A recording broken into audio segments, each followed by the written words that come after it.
2016 AFL Premiership season. This is ABC Grandstand. On ABC Local Radio and on digital radio, ABC Grandstand.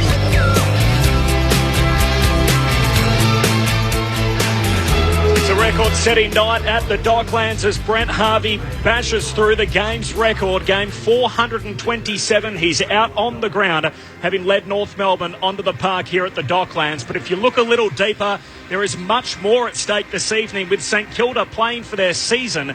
These two teams, their projections have really dovetailed in recent weeks. The Roos have lost 5 of their past 6, and their spot in the 8 looks vulnerable up against St Kilda, who are one of the hottest teams in the comp.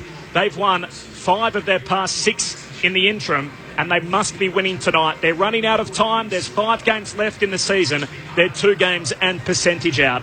Corbin Middlemass in commentary alongside Nigel Carmody and our experts on Grandstand AFL, Premiership players Stan Elves and Shannon Grant. There's no late change here at the Docklands. A momentous occasion, as we've touched on already, involving Brent Harvey, but much deeper than that, Stan, with the context of the season for both these teams dependent on a win tonight. That's the thrilling thing about this, is that we've certainly come with Brent. There's no doubt about that. But the buzz really now turns down to this contest because, from my point of view, 2 weeks ago, I would have feared for North Melbourne in this game because I think St Kilda are playing a sensational brand of football. They've got wonderful intensity, but also breakneck speed, which is absolutely fantastic. And their ability to actually score, not reliant now just on Rewald. He's playing a sensational brand of footy up through the midfield, but able to go forward and still kick goals. But I think North last week discovered the only way that they can play this game, and that is with incredible intensity. And they did that against Collingwood. If they bring anything less than this, I think they'll get broken open. I think there's some sensational contests right throughout. Probably none more than in the ruck to start the whole ball rolling. Goldstein had a sensational first half of the year, but since injury has really struggled, whereas Hickey is almost all Australian. Hickey's form this year has just been sensational. He's almost a barometer for them because he does sensational work at the ruck, but he's get round the ground. And that's going to be so pivotal today, Shannon, because at ground level, I think I'm salivating because the ground level battles, the midfield battles are just going to be something to behold. They are, and I'm exactly like you, Stan. I think it's going to be a great game of footy. I've been really impressed with the constant development of the St Kilda footy team. I think they've really grown in a number of different areas, and I think they'll serve it up to North Melbourne tonight. I think if you look at the inside battle, obviously in North Melbourne's favour, you'd like to think that the Goldie could get first preference and first hands of the ruck and actually give their midfield first use of the footy. But we've said that a number of times this year when teams have played St Kilda and it's gone the opposite way. Hickey's been fantastic. Jack Stevens been enormous. Armitage has been a really solid contributor through the middle of the ground. And you look at North Melbourne, Cunnington, Zeeble, Swallow, they can roll through the middle of the ground. But the important factor, I think, through the middle of the ground will be what happens on the outside. I think they've both got really strong players inside who can win the contested footy and get it going their way. But if you look at guys like Weller, Gresham, Montagna and Savage up against Gibson, young Clark's going to be a very good player. And the big one's Wells. If he can impact the game early, like he has when he came back into the side last week and control one side of the ground and be a really strong outlet for them, I think hopefully North Melbourne will be able to get on top there and be able to take complete dominance of the midfield. But I think if you look at St Kilda, the games we've seen so far this year, Stan, we've done a couple of games together where we've seen them. If they start well in their in-games and they get some confidence, they usually go on and play a really good brand of footy. So if I was a North Melbourne coach, I think I'd be looking to try and break their back early and try and really control the game by keeping the scoreboard ticking over and then trying to be able to manipulate the way the game's played by making sure you keep control of it. Nigel Carmody, welcome to Grandstand AFL. Good to have you back. Thank you, Corbin. Amazing night to be involved, and guys have hit it on the head, I think. For the backdrop of Boomer's milestone, we get the game of the round, and in some respects the most season-defining game for both these two clubs. And fascinating the run St Kilda have been on, and evergreens are the theme of the round. But Stan, Nick Rewalt arguably is having a career season, leads the competition in marks. He's playing that high forward role, hitting up through the wings, and he looks like a guy who's got significant footy left in his career. Oh, you bet. And I think that one of the things about Nick is that I think he's elevated himself to another status. We know how great he's been on the forward line, but I've just got half a feeling he's now embraced his move to be able to play high half forward and go up the ground. and he's developed that. He's always had that aerobic capacity to be able to do it and then still go forward. Oh, he's just a key, and he's going to be a massive matchup. Who gets him is going to have him for one heck of a night. Brent Harvey to start up forward. The captain, Andrew Swallow, to start on the Pine. It's St Kilda and North Melbourne. A record-breaking night for Brent Harvey. Into 4:27 he goes. Here's Nigel Carmody on Grandstand AFL. And Hickey with the first strike in that battle against Todd Goldstein, but North with ball in hand. Cunnington to McKenzie.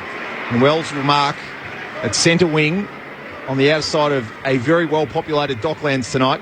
Wells with the inside 50, piercing kick, and a comfortable, uncontested mark to Trent Dumont.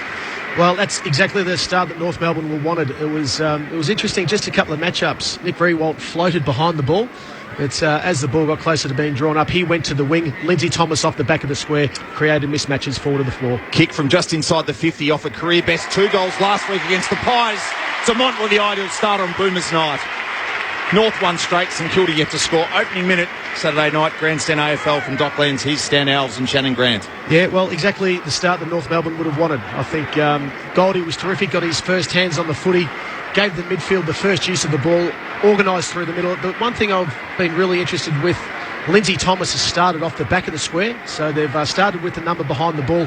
He's running straight through the centre bounce, trying to create that run and a little bit of overlap through the middle of the ground. But terrific by North Melbourne. They won the ball, they used it well on the outside, lowered their eyes, and they finished beautifully. And I also noticed that Zeebel's playing virtually the full forward role. He's playing out of the square with the taller players up the ground a bit. So St Kilda haven't had a possession yet. Hickey wins the tap down to Ross. There's their first touch. Hand pass to Dunstan to Revolt on the back edge of the square. Kicks out to half forward. Weller marks, turns and goes. 60 from home. Kicks to the top of the goal square. Akers at full stretch marks. Slightly right of centre. He'll kick from a 45-degree angle. 15 out for the immediate reply.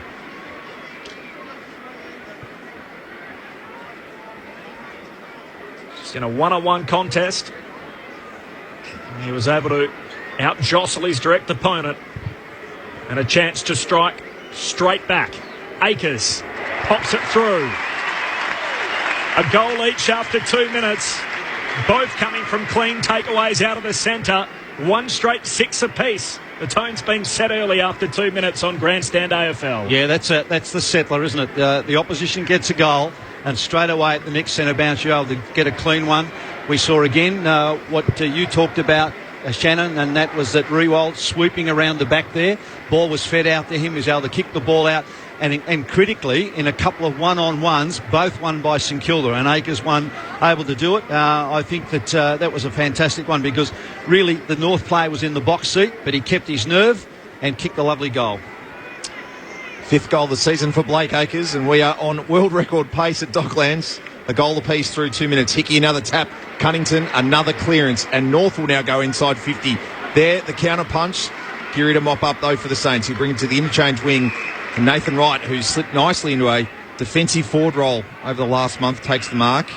Camped at half back though, and North have time and space to set up defensively, which will force Wright to kick down to half forward. Numbers with the Kangaroos. Robbie Tarrant took the mark, but elected to play on. Ferrito, Wells, they shop it around by hand.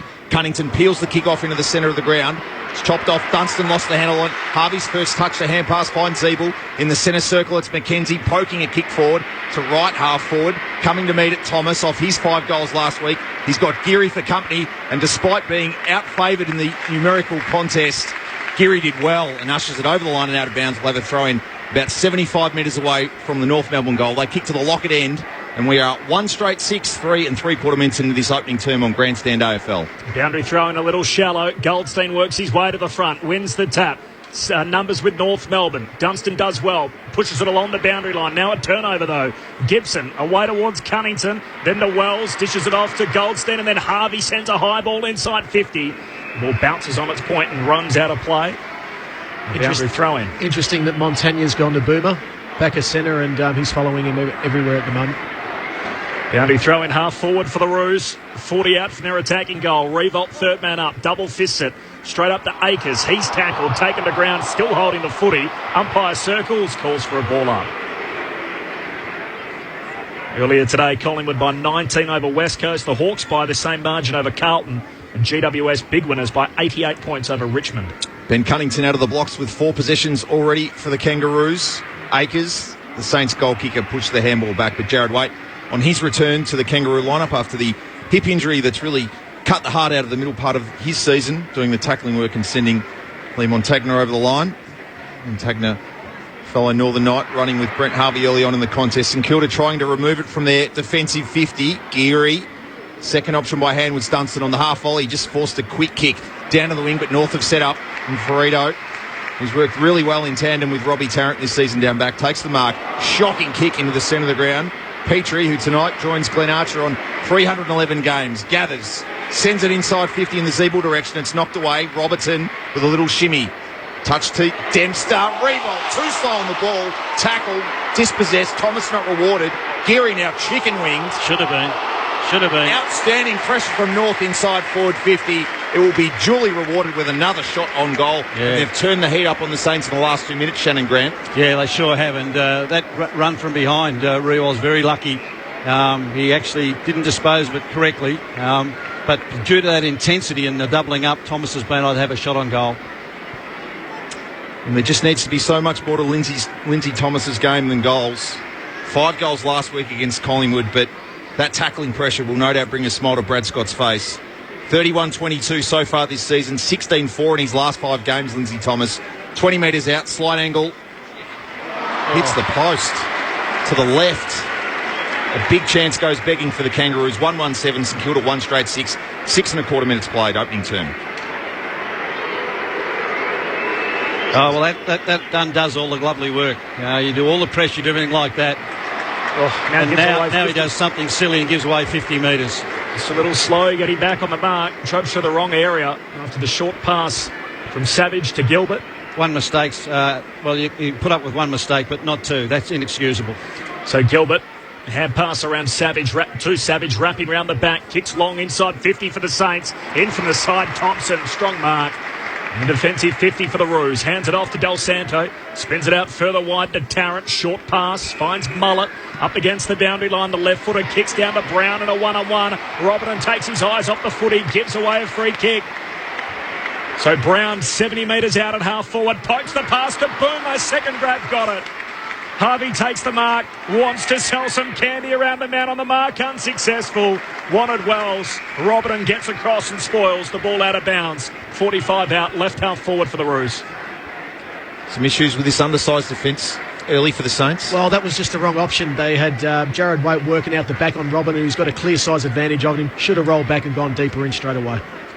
Harvey, handball off to the youngster in Clark, fresh off a Rising Star nomination. Del Santo wheels onto that left boot from the 50 to the top of the square. Goldstein slipped Hickey in the air, and Todd Goldstein will have a look at his first and the Saints, the Kangaroos second. Well, that's one thing that Todd Goldstein's done really well this year at different stages. He's really added it to his game. He's become a weapon for them when they go forward, and for him to spit forward like that and create some marking opportunities in front of goal, that will certainly trouble Hickey and St Kilda. A career best 15-5 so far this year, 30 out directly in front. Well, there might be some problems with the It's just inexcusable, isn't it? Oh, Kangaroos work in front of goal here. So North missing some easy chances. 1-2-8, St Kilda 1 straight. Opening term here at Docklands, 8.5 minutes played. The game's been played in North Melbourne's half at the moment. Robertson runs along the goal line, then kicks long out to half-back. At the back of the pack, McMillan claims the mark, not paid. Hand pass to Atley, then off to DeMott. He's in trouble, caught holding the ball. Free kick, in fact it was Clark. Free kick to come back to Minchington. They'll straighten up the St Kilda to the back edge of the square to Dempster. Hand pass on to Savage. Savage heads inside 50, Revolt out to meet it. And Roo marks it right half forward, and he'll have a ping from just inside the 50. And North players are looking at nobody wants to own up who's on him. Everybody's blaming everybody else. And now here's a chance for the skipper to actually hurt North. North have dominated the game in the forward line, burnt 2 very easy shots on goal. Here's his chance to hurt them. They kicked the goal from their only previous inside 50. It's an ugly approach, and the kick stays out to the right. No fluency in his set shot routine, and just to behind. So 1-2 to 1-1. Both teams letting opportunities go to waste in the first 10 minutes. It's North Melbourne by a point. Nick Del Santo with the kicking in duties will go up the centre of the ground, and North might get the slingshot happening here. Petrie takes the mark and is now corralled by Stephen, 40 metres from his own goal. Just bereft of options at the moment, now forced to kick off the line. Ferrito takes the mark and forced to play on. North will try and find the exit point. McMillan by hand to Gibson, and another hand pass to Goldstein. They're almost through the St Kilda press. Clark did well. Shook McKenzie, sends it forward, bouncing through traffic. Anderson, kick into half forward, knocked away by Billings, and St Kilda now with the opportunity. Wright pops the handball in a defensive 50. Too much on it from Moan Tacner.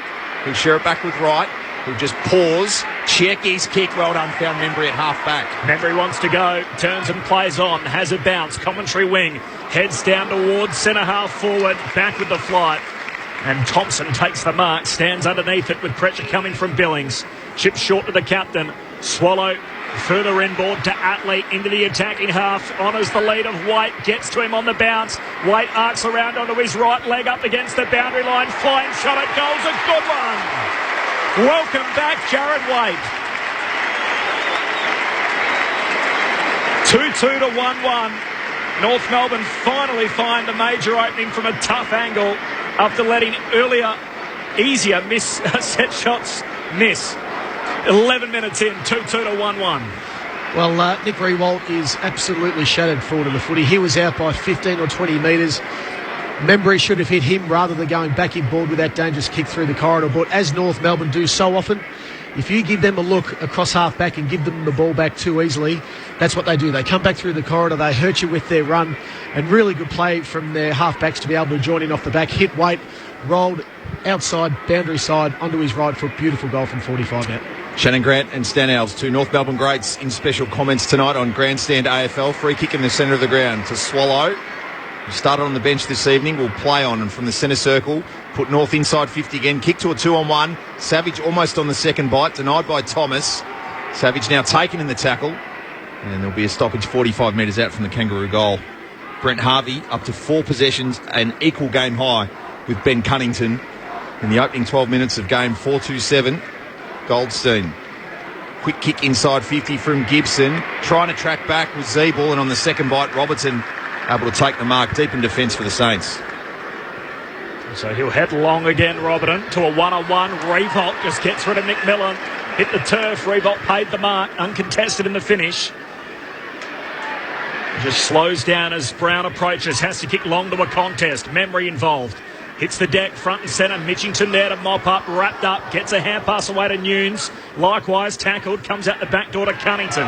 Cunnington has it wrestled from him. McMillan passing through. Collects for the Roos. Hand pass to Ferrito. It's tough in tight. Ferrito. The big body emerges. He's caught at the very last. Membry and Nunes in the dual tackle. Nunes rewarded. Hand pass away for the Saints to Billings. Billings kicks long to the hot spot. Big sit for Weller. Can't come down with the footy. Atley marks at the back. Kicks to the back pocket and finds Gibson. North by 7 points, approaching 13 minutes opening term here at Docklands. St Kilda keep it in attacking territory. Geary chops it off. Too much on it for Weller. Billings sweating on the footy. Has support. It'll finally find its way to Weller. He had an air swing. Del Santo almost had the feet taken away. Is that a height? No, it wasn't. Yeah, that's that one where they dive in and take the legs out. Del Santo's been rewarded with a free kick. Jeez, he's stiff there, I reckon. So the safety free kick to Del Santo against his former side. 30 away from his own goal. Heads to the outer side of Docklands, and a mark or push in the back. It doesn't matter. Goes to the recent goal kicker in Jared White. Brisbane 3 straight lead. Port Adelaide 1-3. So a 9-point margin there. It's in the opening term. Well, things have stopped there because Wade's boots come off. He's got to unpick the lace to put his boot on. I guess this gives St Kilda a chance to set up. He's going to take his time now. It's his left shoe that's come off. North Melbourne with the footy at right half back. A 7-point game, 2-2 to 1-1. North with the majority of possession and played in their half. Dangerous kick. Tries to go short to the captain. Turnover. Picked off by Dunstan. Chips inside 50. Spoil came from Atley. Sits at the back. Armitage went without it. Puts his head over the ball. Shuffles a hand pass out to Nunes. He lost it. Trying to get it to boot. Umpire Bannister says spin it in. Left forward pocket for the Saints. 7-point game after 15 minutes. Our umpires tonight, Jordan Bannister, Matt Steffick and Rob Findlay. Nigel Carmody, Corbin Middlemiss, Stan Owls and Shannon Grant. Grandstand AFL from Docklands. Gresham found Billings, who was tackled as he kicked, didn't get full purchase on it.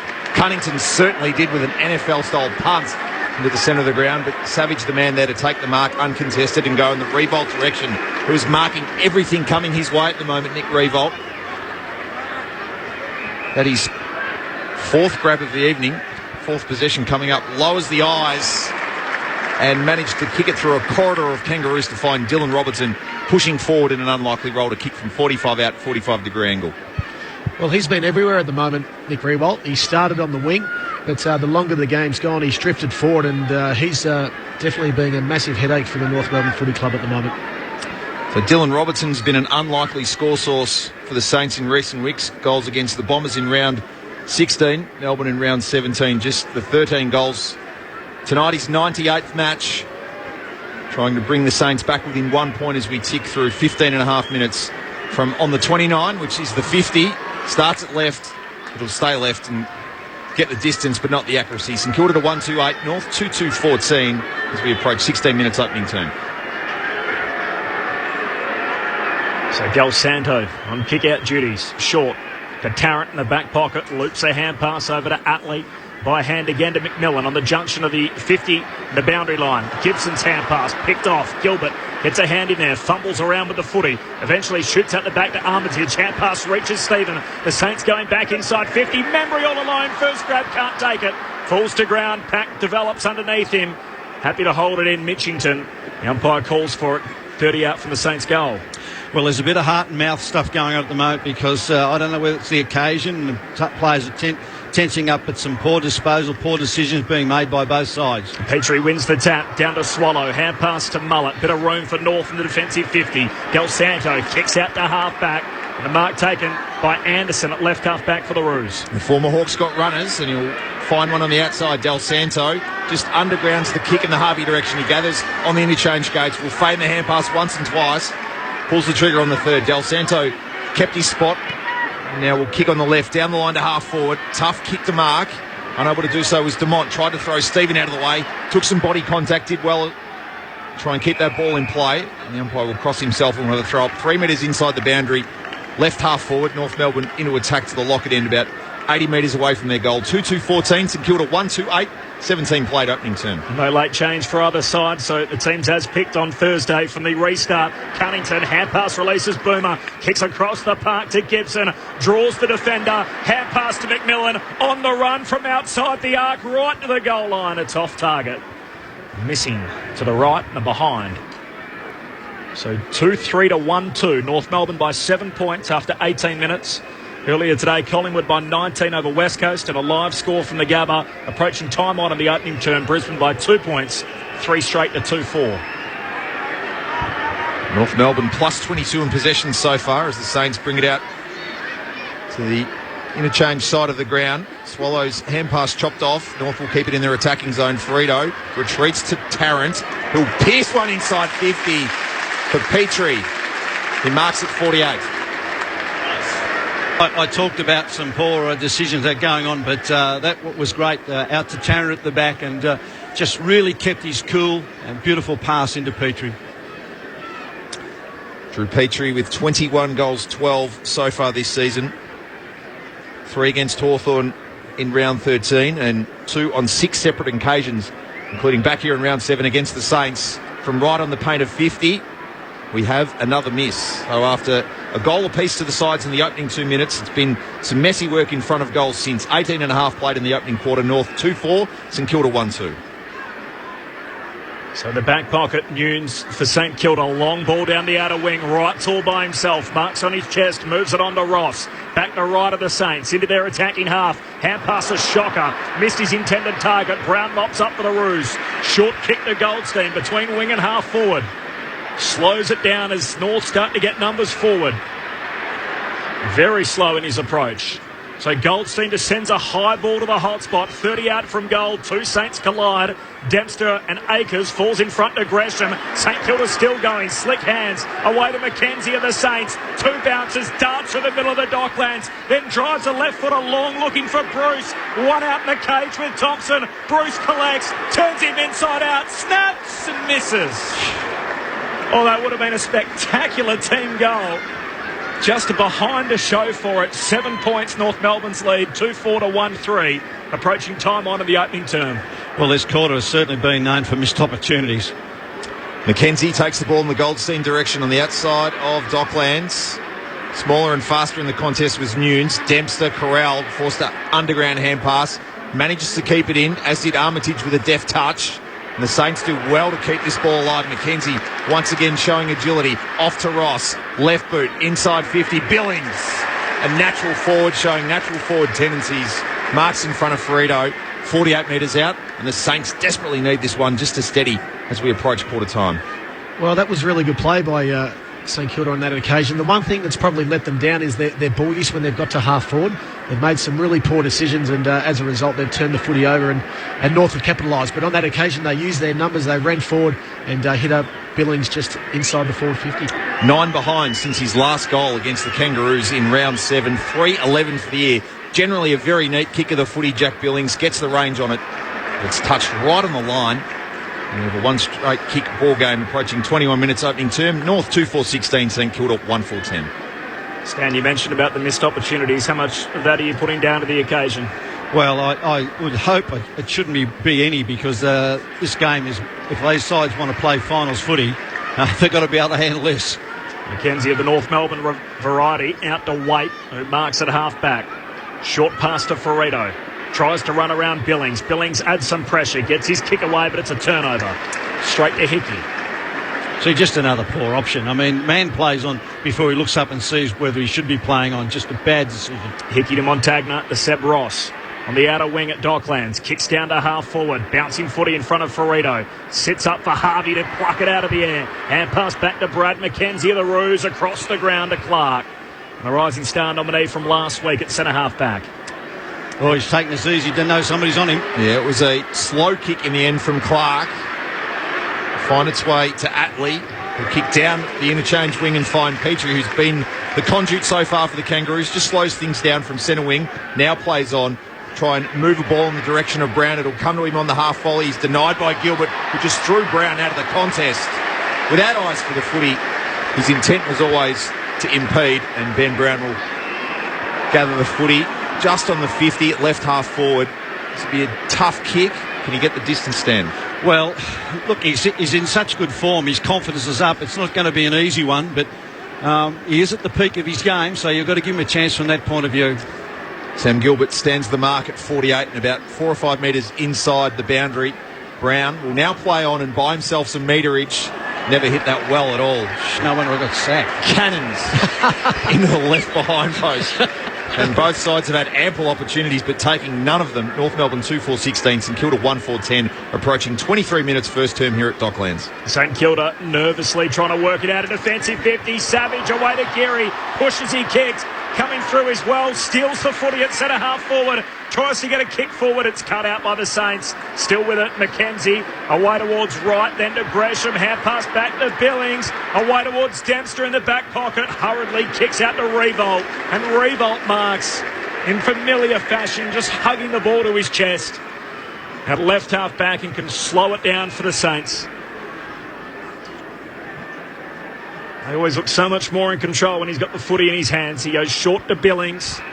He'll straighten up to Savage. Savage has nothing up ahead. Wants to head to the commentary wing side. Finds Akers in the back pocket. He's got Gresham further afield. Not a great kick. Gresham marks just inside the boundary line at half back. He'll come in board. Just chip one in the direction of Geary. He'll bring it towards the interchange gates and Mackenzie. He's shown his athletic attributes early on.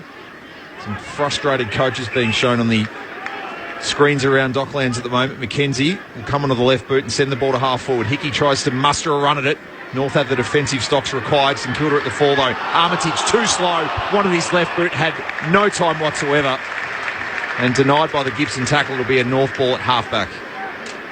So the Roos straighten up. Gibson to McMillan.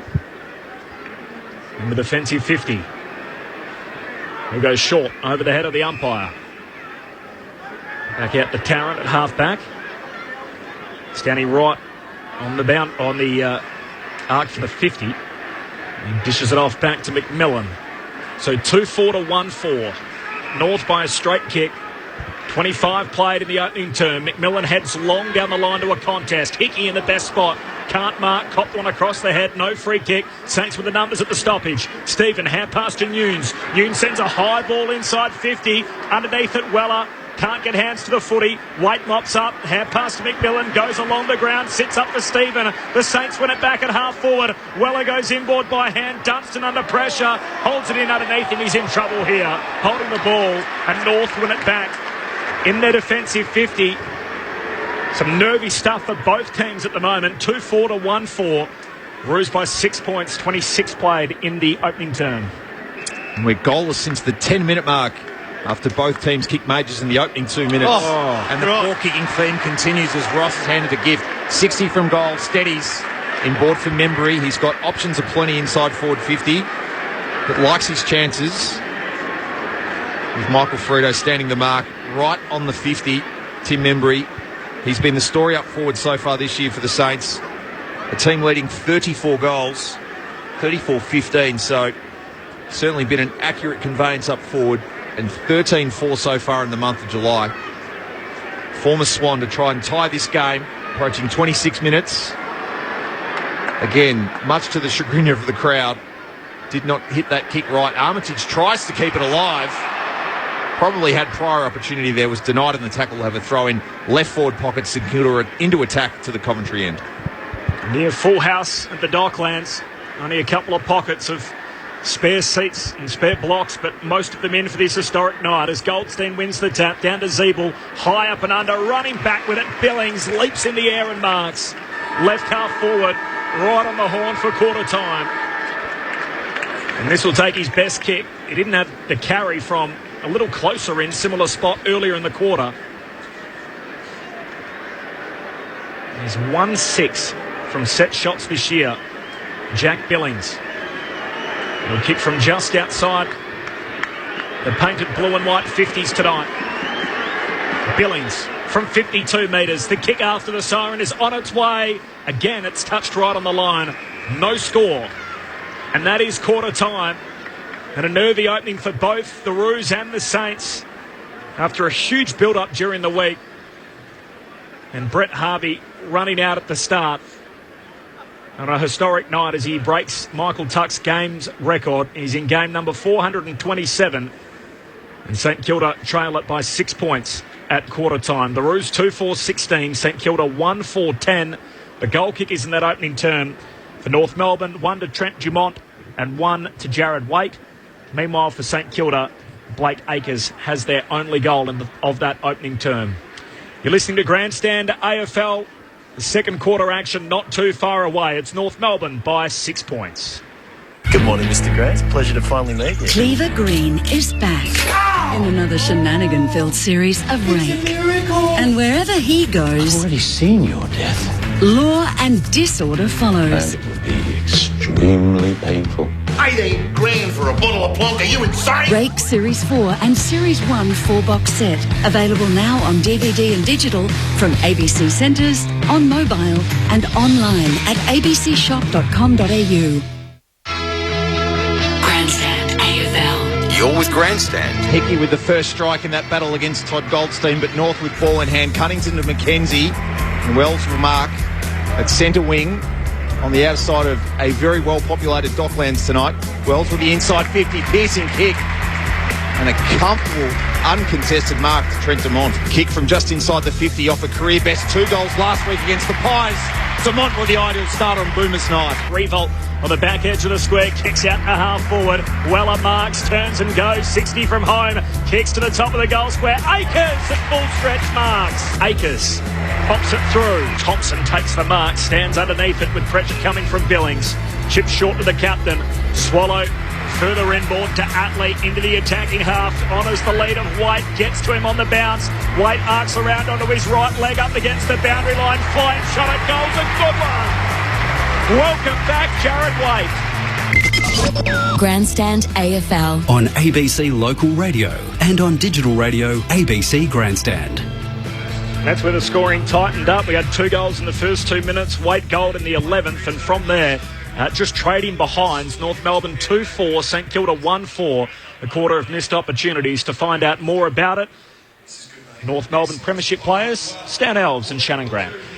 Well, I think the signs are encouraging for North Melbourne. I think they certainly didn't make the most of their opportunities when they went in, but they've still been able to create 7 scoring shots off the back of 11 entries. And if you also add that one from Ben Brown that he kicked out on the full, that could have possibly been 8. So they are getting in there, and they're actually getting in there well, but they're just not finishing in front of goal and making the most of their opportunities. They're clearly on top around the ball. I think you look at the clearances, they're 10-2 up. They've been able to get the ball in their half and for longer periods be able to keep it there. 3-1 out of the centre bounces, and their forward pressure's been terrific. But the one thing I think if you're a North Melbourne coach you'd like to try and clean up at the moment is just making sure that, our stoppage work stays really good, because that's been a really strong focus and a really big positive for them so far. But they've just got to be a little bit more stronger when they go in. They've got to be able to make the most of their opportunities. Lindsay Thomas missed one that he should have kicked from 15 metres out directly in front. Todd Goldstein kicked into the mark when he was 15 metres out directly in front. McMillan, Petrie, Brown, they all missed set shots that they normally kick. So they certainly could have put on quite a lot of scoreboard pressure in that first quarter, but it wasn't to be. To St Kilda's credit, I think they hung in the game really well. They did fall across half forward short a few times with some poor ball use, but when they did get in there, they did get in there with some good method. Nick Rewald's causing all sort of havoc. He's drifted up through the middle of the ground, and he's been able to go forward and also take 5 marks forward of centre as well. Well, for me, I think the big thing will be the coaches. They would not be happy with what they saw, but they'll be trying to settle their boys down. They'll be saying, listen, take a deep breath, because I love your endeavour, both sides. I love what we're doing. I love our attack. I love our intensity. But, fellas, we can't burn the footy, because that's exactly what we're just doing. And I don't know whether it's because you're over impetuous, but I think that the reality is that both sides are trying to make things happen rather than do the basics as a result from that point of view. And the number of times we've seen guys try and do cute little kicks and little handballs and lookaways and things like that, it's not a way to set the scene from that point of view.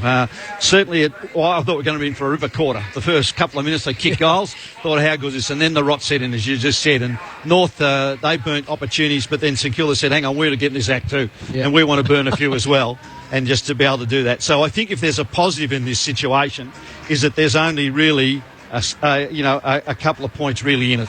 And so the game is still up for grab. I think the big challenge for the coaches and the leadership group amongst the players out there is to settle their blokes down in that way. And I think then we'll get back, because 6 points, I understand that, but to me it's almost like a 0-0 draw at the moment. Nigel, a couple of the major numbers to quarter time. North Melbourne 93 possessions to 84 for the Saints, 12 inside 50s apiece. North leading the contested possession count, 32-28 uncontested possessions, 63-55, 27 marks to 26. St Kilda significantly with 6 marks to 3 inside 50, and tackles North Melbourne 19, St Kilda 7. Quarter time at the Gabba, 4-6-30 Port Adelaide. They lead Brisbane 4-1-25, so a 5-point lead to the Power. Into the second term we go. Nigel Carmody on Grandstand AFL. Gibson tumbling kick, just did a wrong on Robertson to allow Zeeble to wheel and go on his left boot, go in the Brown direction. Excellent crumbing almost from Thomas. He almost tripped his opponent there in Acres, and the umpire was on the scene. Might have been unintentional, innocuous, but enough to put the ball back in the hands of the former West Australian Blake Acres, who kicked St Kilda's only an opening goal of the night at the 2-minute mark. This time camped in the back pocket from whence he kicked that goal earlier on. Goldstein and Fredo with the double fist. Ross at the full at half back. Handball off to Gilbert, who's hemmed in on the line and now forced to kick. It'll fly in front of the interchange gates. There was a very early push from Tarrant, not picked up by the umpire, and it'll be a Kangaroos ball. Centre wing, broadcast side. No late change either way, so one each selection on Thursday. Waite, who's got a goal already in for Dorr. And my man Jack Sinclair out of the side. Mitchington comes back in for the Saints. Long ball down towards half forward for the Roos. Picked off by Armitage, though. Hand pass away to Gresham. And here go the Saints down the commentary wing. Hand pass to Weller. Shoots it out wide to Acres. Acres into his attacking half. Horrid kick. floats its way inside 50. Awkward bounce for the Saints forwards. McMillan picks it off. Hand pass away to Atley for the Roos and goes across the half-back line to Gibson. And backs back almost in the left-back pocket. 6-point margin, 2-4 to 1-4. North lead it. Gibson will join Jamie McMillan as North's leading possession getter with 9 so far. It was a tumbling ball, and Zeeble able to take the mark. Defensive side of centre wing. Harvey in game 4-2-7. His 8th possession is an effective one. Inboard.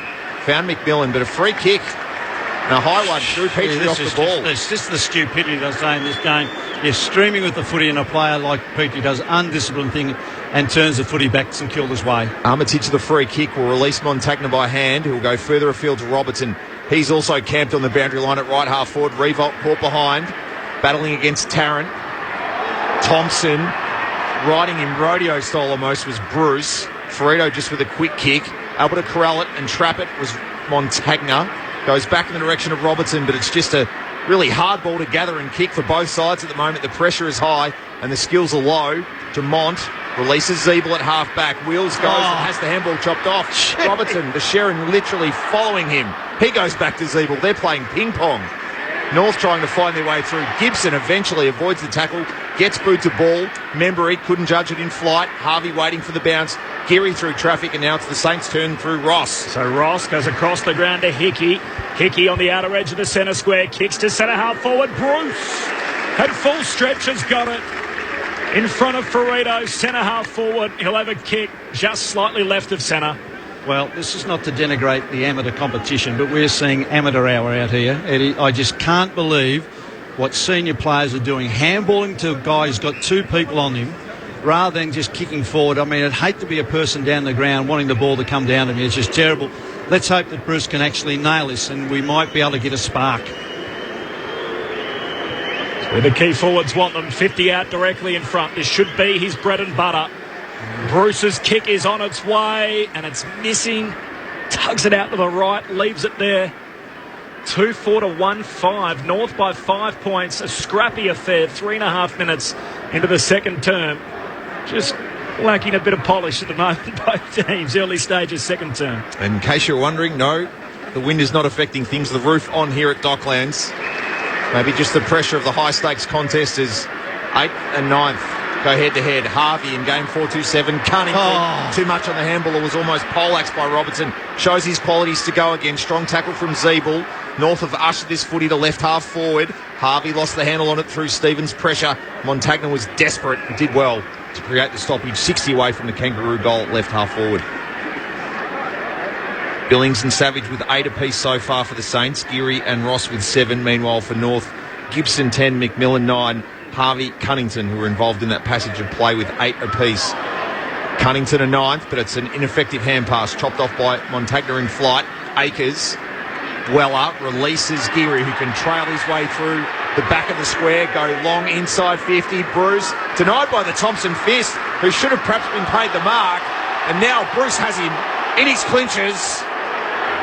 Free kick will not be paid. St Kilda will have a ball up 40 away from their goal as they hunt a second goal. St Kilda 11, North Melbourne 16. 5 played second quarter. That's what St Kilda need to do more. They've got the run off half back, but then they need to be direct. Yeah. They need to go long. Too many times they're trying to over-possess by over-handballing the ball through the middle of the ground. Up it goes. Goldstein won it down. Stephen hand pass to Bruce, wrapped up straight away. Ball up. The call was right. That was a mark to Gibson. He punched the ball and then marked it on the way down. The umpire missed it. North by 5 from the restart. Still deep in the Saints attacking 50. Stephen shoots a hand pass out to Armitage. Jams it on the boot. Ricochets to Ross. Kicks straight up in the air. His ball was touched off the boot. Falls out towards McMillan to Wells. Under pressure. Draws 2 players. Dumont. Hand pass to Cunnington against the boundary line. Kicks down the wing. 2 Saints hit the deck. Chance for Thomas at the back. Runs onto the footy. Steps back inboard onto his left peg. Straightens up. The numbers with North. Clean Shepherd from Zeeble. Got rid of Savage. Anderson at the back. Takes a bounce. And he's missed. That is the right. Disgrace. They're not valuing their possessions, neither side. From 40 out on the run, and there was no one in the goal square, and he misses wildly. Lucky to score a minor score. Roos by 6. And the pseudo-elimination final pressure perhaps coming to their gentlemen. No doubt about it, Nigel. Fist from Thompson, sees the ball over the line out of bounds. We'll have a throw in out of sight of Docklands. Slightly into attack for the Kangaroos. If you're just joining us, we had a goal apiece in the opening 2 minutes. The only goal since from Jared Waite at the 10-minute mark of the opening quarter. North 2-5, St Kilda 1-5. Now through 6.5 minutes in the second quarter. McMillan with the fists. Akers the crumb, but he was out of bounds before he was able to keep it in play. We'll have a throw in centre wing out of side of Docklands with a very, very good crowd, you'd imagine, pushing its way towards perhaps 40 or 45,000 tonight. So from the boundary throwing, outside of the contest is Gibson, just jams it on the boot. Long ball down to half forward. Brown tries to get a clean run at it. Unsuccessful. Falls down off hands to Nunes of the Saints. Hand pass over to Armitage at half back. Turns along the boundary line. Kicks down to Hickey. Hickey up strong. Marking out on the full. He actually couldn't kick the ball any worse at the moment if they tried. They've been extraordinarily poor by foot, both teams. I'm sorry, listeners, if we're talking this game down, but this is what we're seeing. McMillan down to half forward. Cunnington tries to reel it in one-handed on the way down. The pack forms underneath him. The umpire calls for it. So 2-5 to 1-5. High stakes for both teams. North can really shut the gate on the top 8, while St Kilda must win, running out of games if they're going to play and feature in September this year. Goldstein, Cunnington with the handball clearance, and eventually it's Wells released 70 from goal. Kicked over the Reebok lunge in the Brown direction. Yes! Too strong, too tall, too good for Sean Dempster. And Ben Brown surely can put us out of our collective misery. Not kick this from 25 out slight angle. Look away. Yeah, you'd say that I backed him in before, didn't I? I think the ball hit him on the knee coming off. It was a good strong mark, though. They got the ball in quickly, gave him a one-on-one chance, and he was very good. 24 minutes in this contest without a goal. Ben Brown, 32-15 this season, kicked 32-17 last year. Now has 33, and Shannon, we finally have our fourth goal in the contest and North's third. 3-5-23, St Kilda 1-5-11, second quarter, 8.5 minutes played on Grandstand AFL. Well, when the game's being played like this and there's been so many poor decisions by foot, you need to get the ball in the hands of your better players who use it well. And Daniel Wells on that occasion used it really well off the back. They went in long, they went in direct to a one-on-one, and it's the first time they've been able to expose St Kilda's undersized defence. They need to make sure that they keep getting in there longer and make sure that they give their bigger forwards one-on-one opportunities against a much smaller, undersized St Kilda defence. Jared Waite's just emerged from the rooms. He's on the blower to coach Brad Scott, so you'll keep an eye on him. Hit a goal already on his return, having played very little of the past month. From the restart, here's Seb Ross, shoots a hand pass out to Dunstan, centre clearance for the Saints, kicks to left half forward, Membry up strong, second grab, can't mark, falls down towards Billings, hand pass back to Membry, out of the arc, his hand pass missed the intended target, Dunstan there to mop up for the Saints, hand pass back to Membry, out wide, it's picked off, knocked out of bounds. Some clever work from Dumont up against the boundary line. There's a bit of niggle in it too. With Mullet and Stephen both having a wrestle close to the boundary line. North Melbourne by 2 goals, 3-5 to 1-5 for the boundary throw-in. Goldstein palms it down. Here's Wells one way, then the other court. Dunstan's got him, rubbed him up. And the umpire says advantage applied, so Ross hands it over towards Stephen. The long ball deep, the mark right on the goal line. Matt Weller drifting forward, plunks it. Well, you can see that's one thing that St Kilda are trying to do. They're trying to isolate the young North Melbourne defender in Brad McKenzie. Twice it's worked for them. Twice they've created shots on goal because of it. 5 in from the boundary line. He steps back to the corridor, opens up the angle and bends it through. The Saints keep themselves within a straight kick. 6-point game, 2-5 to 3-5.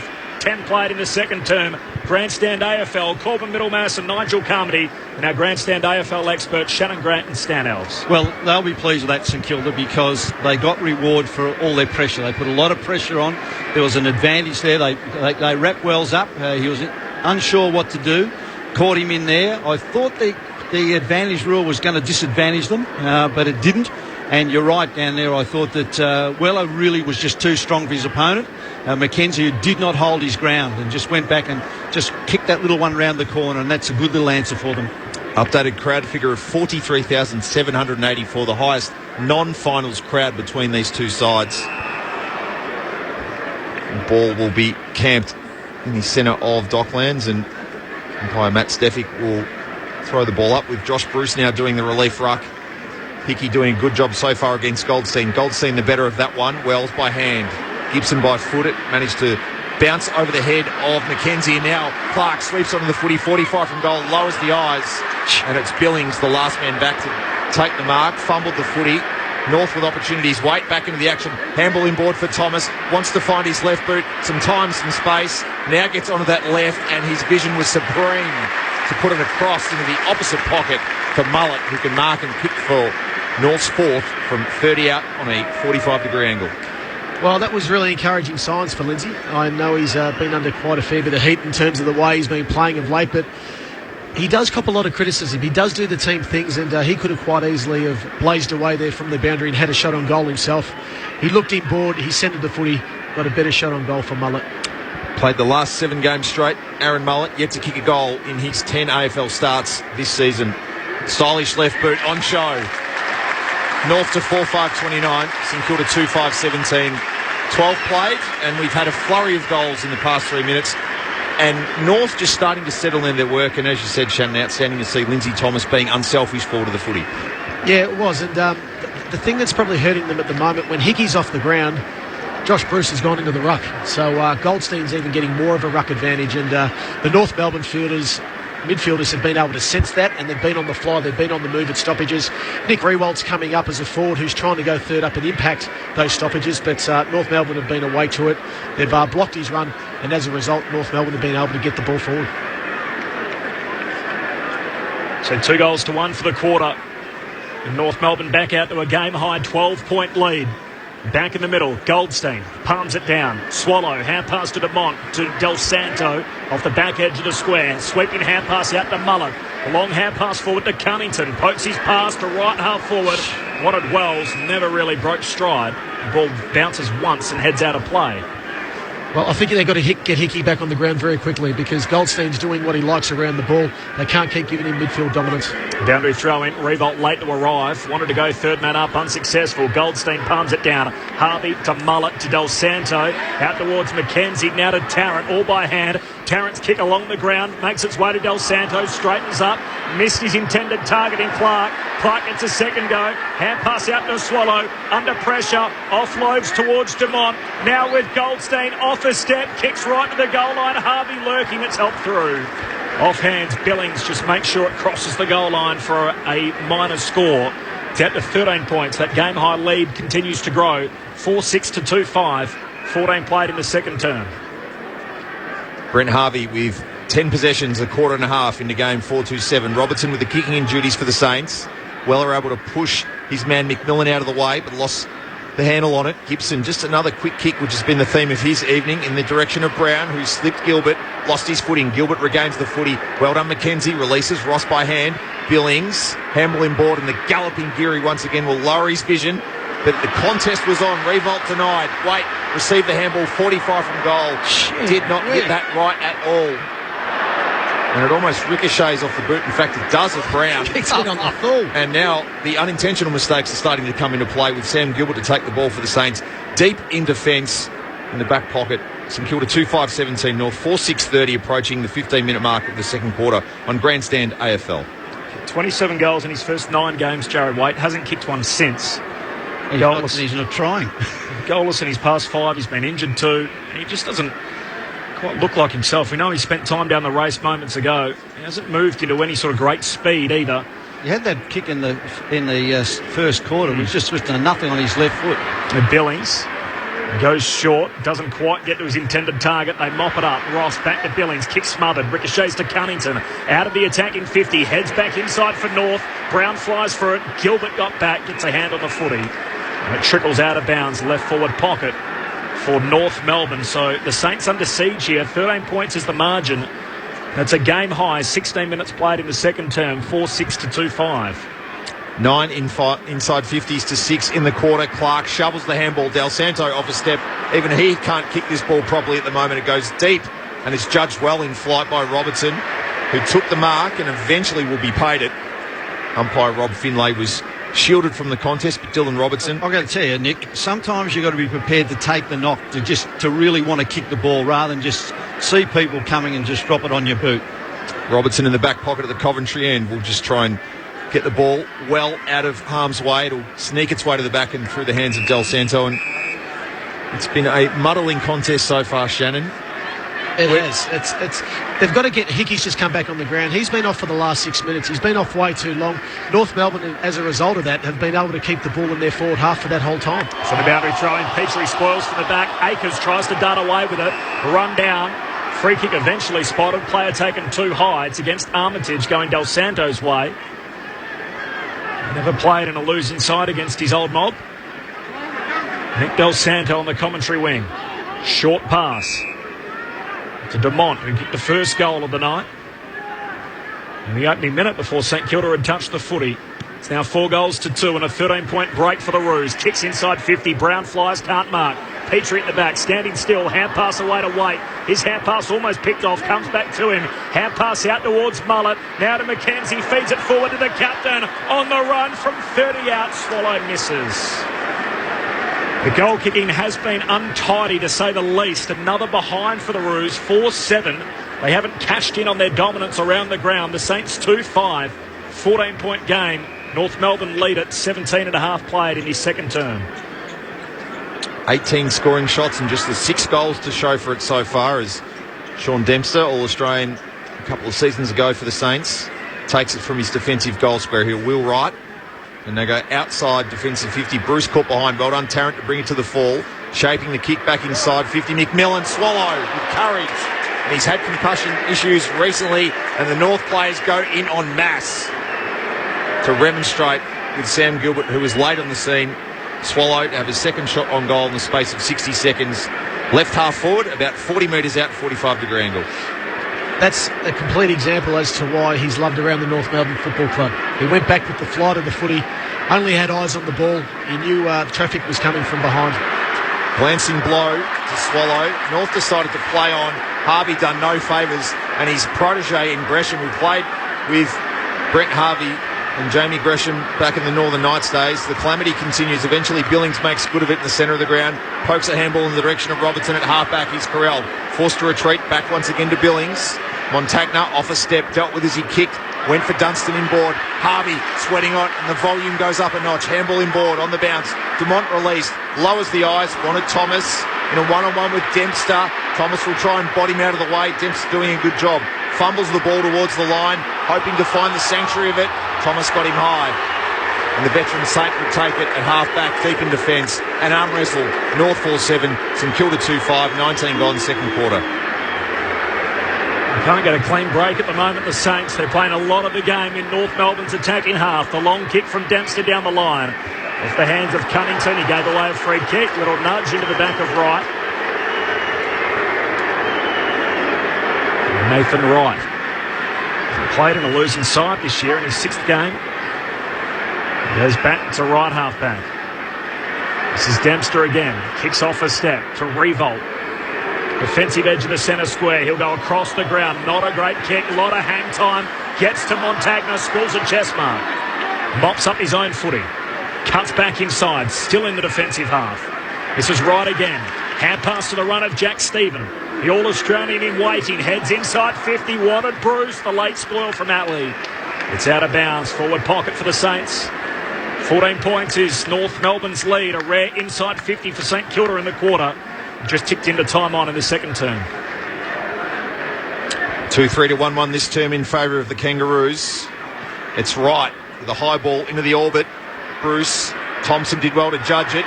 Bruce did well to half the contest. Now Thompson grabs him. He's paid and shoves him over the line. 3 over the shoulder to Thompson, I think. Scott Thompson should take the free kick deep in the back pocket. Lock it ends. The veteran North Melbourne defender and Josh Bruce have been engaged in a real one-on-one battle so far. Thompson just goes across the face of his defensive goal and finds McKenzie, playing his 11th AFL game of the season, 34th of his career. From on the artificial turf outside Etihad Stadium's white lines, kicked in the direction of McMillan. He was pushed by Stephen, and The man playing game 99 will take it at half-back for the Kangaroos, who lead this by 14 points, 21 gone second quarter. And Jared Waite off the ground having more work on that troublesome hit, so he doesn't look right at all. He's kicked one goal and been off the ground a couple of times now. Long ball down the line from McMillan. Intercept mark to Revolt. Another contested grab. He's had his way around the ground. And once again, as he so often does, look the most dominant figure out there. By hand to Montagna, back to Revolt. Revolt off a step, heads down to half forward. Almost a turnover, a little too much carry on the kick for Gibson. Chance for his teammate at the back, McMillan to Atley. Atley's hand pass smothered. Knocked down in front of Armitage. He was alive for a moment. Loose ball on the goal line. Gresham tries to soccer it through. Runs out of room and it's through for a minor score. Behind the Saints, 4-7 to 2-6. North Melbourne by 13 points. 22 played in the second term. Nick Del Santo will bring it in and just wedge the ball to McMillan. Left back pocket. So North certainly not putting any distance so far into the team they need to break the back of to side the final spot tonight. McMillan in the direction of Peachy, who is caught behind and it's fisted away by Hickey and McKenzie. Stan, Shannon as coaches, can you do anything positionally right now to change the flow and I guess the class in this game? One thing I'd look at from North Melbourne's perspective is Jack Zeeble. He spent a hell of a lot of time, I reckon 80-85% of the game as a forward. I'd love to see him get up around the ball and try and get involved in the game a bit more. But I love what St Kilda are doing with Nick Rewalt. He started on the wing. He's gone forward just when they haven't had momentum and they've needed to try and gather that momentum back. He's sat himself behind the footy. So there's a couple of things that you'd consider, but at the moment, St Kilda have to make sure that with the time that's spent in North Melbourne's half, that they're not hurting them on the scoreboard too much. Here's Revolt again from the stoppage, kicks inside 50, and again an intercept mark. McMillan chops it off. So some aerial ping-pong at the moment. The last line of defence for the Roos. Thompson away to Atley under pressure. Hand pass to Mullet. Out to Ferrito at half-back against the boundary line. Shanks it off the boot. Works out okay. Zeeble had it, lost it. Passing through Nunes. Knocks it forward to Akers. Away to Mitchington. Hand pass back in the corridor to Gresham. Little sidestep. Gresham still going. Does it twice. Gresham shoots and misses. Without a bit of Boomer Harvey about that. Just didn't quite have the polish on the finish. Another behind. Another opportunity missed. North Melbourne by 2 goals.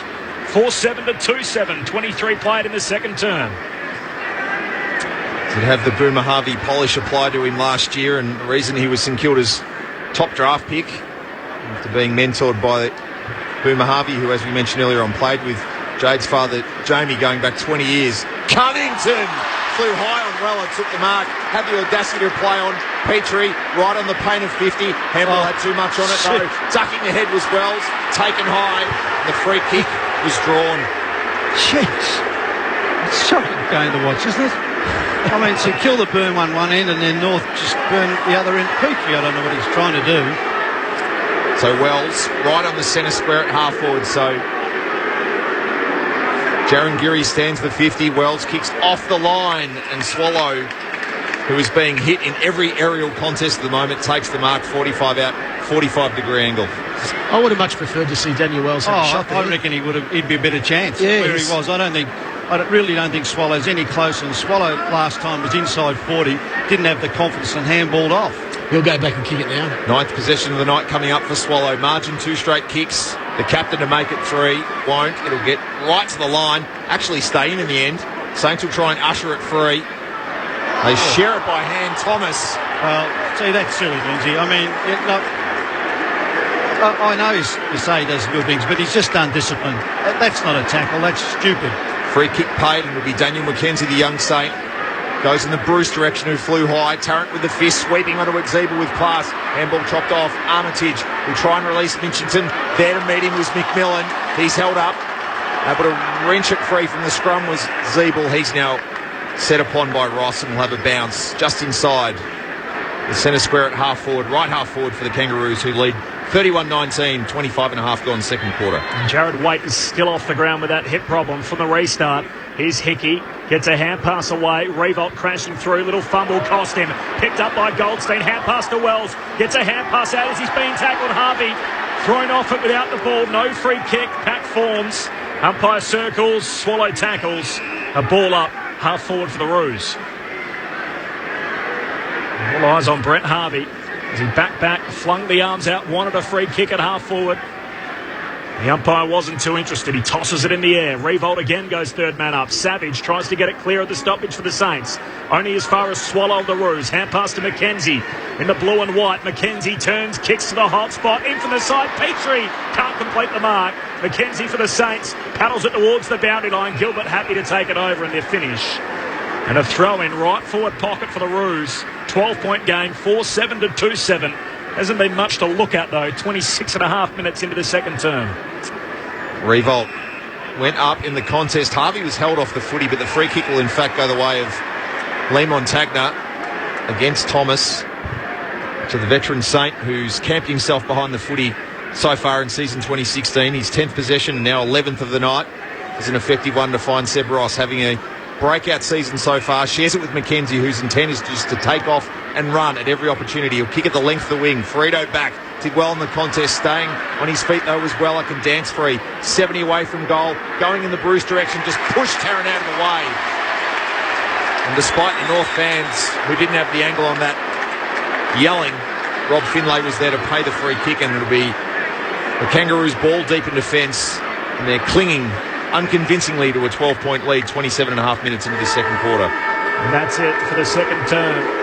And it hasn't been easy on the eye on this milestone night for Brent Harvey as he breaks the game's record, game 427. And yet what has unfolded on the park with both these teams fighting for that last spot in the top 8. North the most vulnerable, having lost 5 of their past 6 with an 11-6 record, and the Saints are 2 games out and percentage with 5 to play.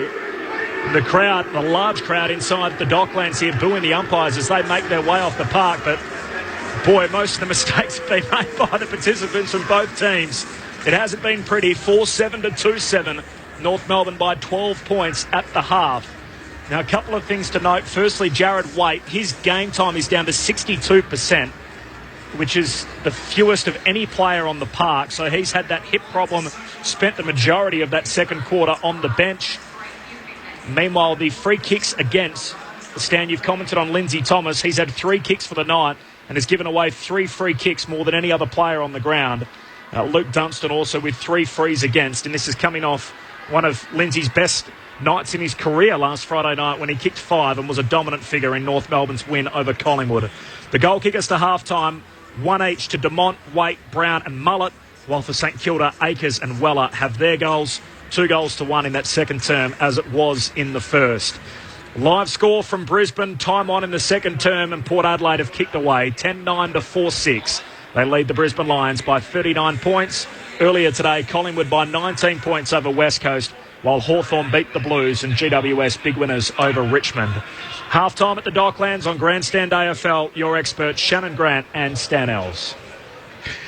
Well, it hasn't been a great half of footy, has it? I think the side that actually goes on to win this game, and both sides have had their opportunities, North maybe a little bit more, but the side that will probably go on and win this game is the side who can actually go in at half-time, take a deep breath, reload, reset, and actually be a lot smarter and a bit more composed with the ball.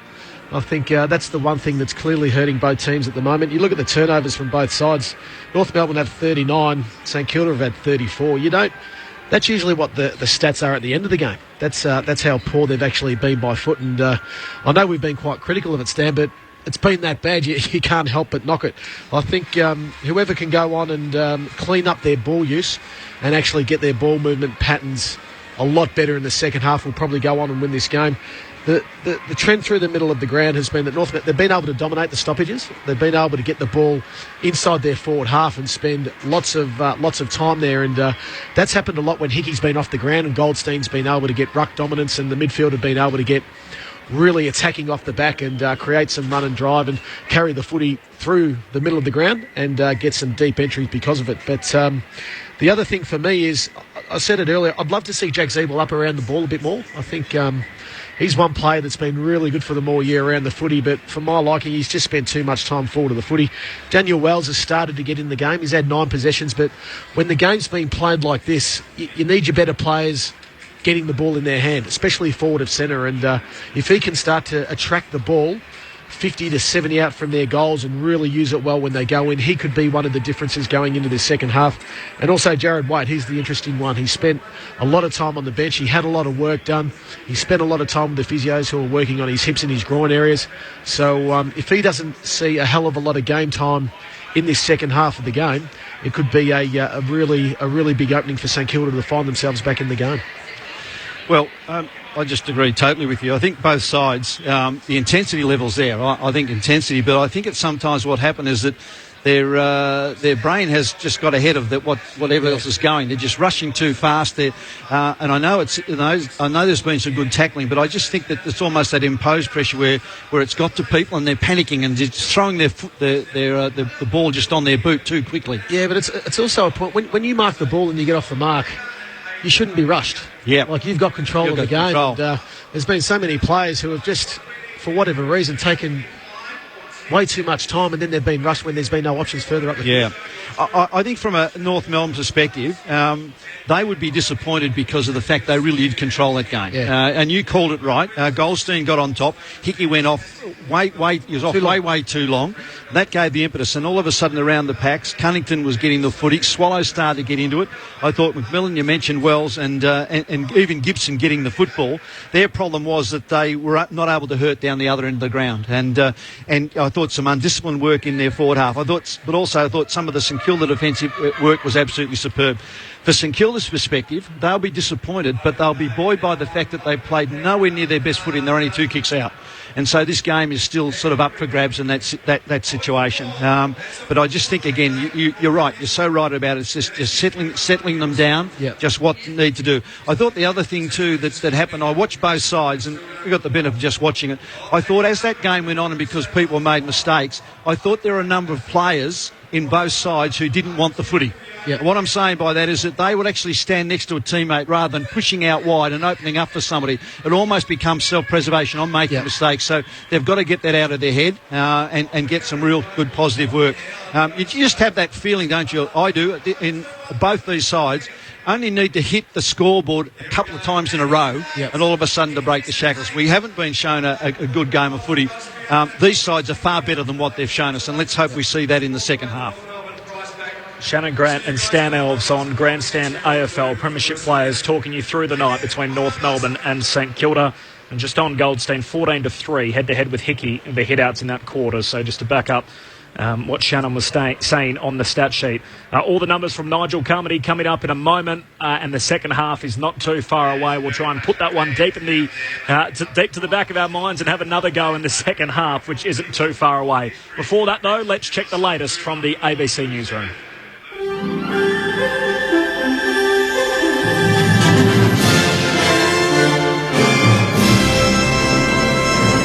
This is ABC News. I'm Catherine McGann.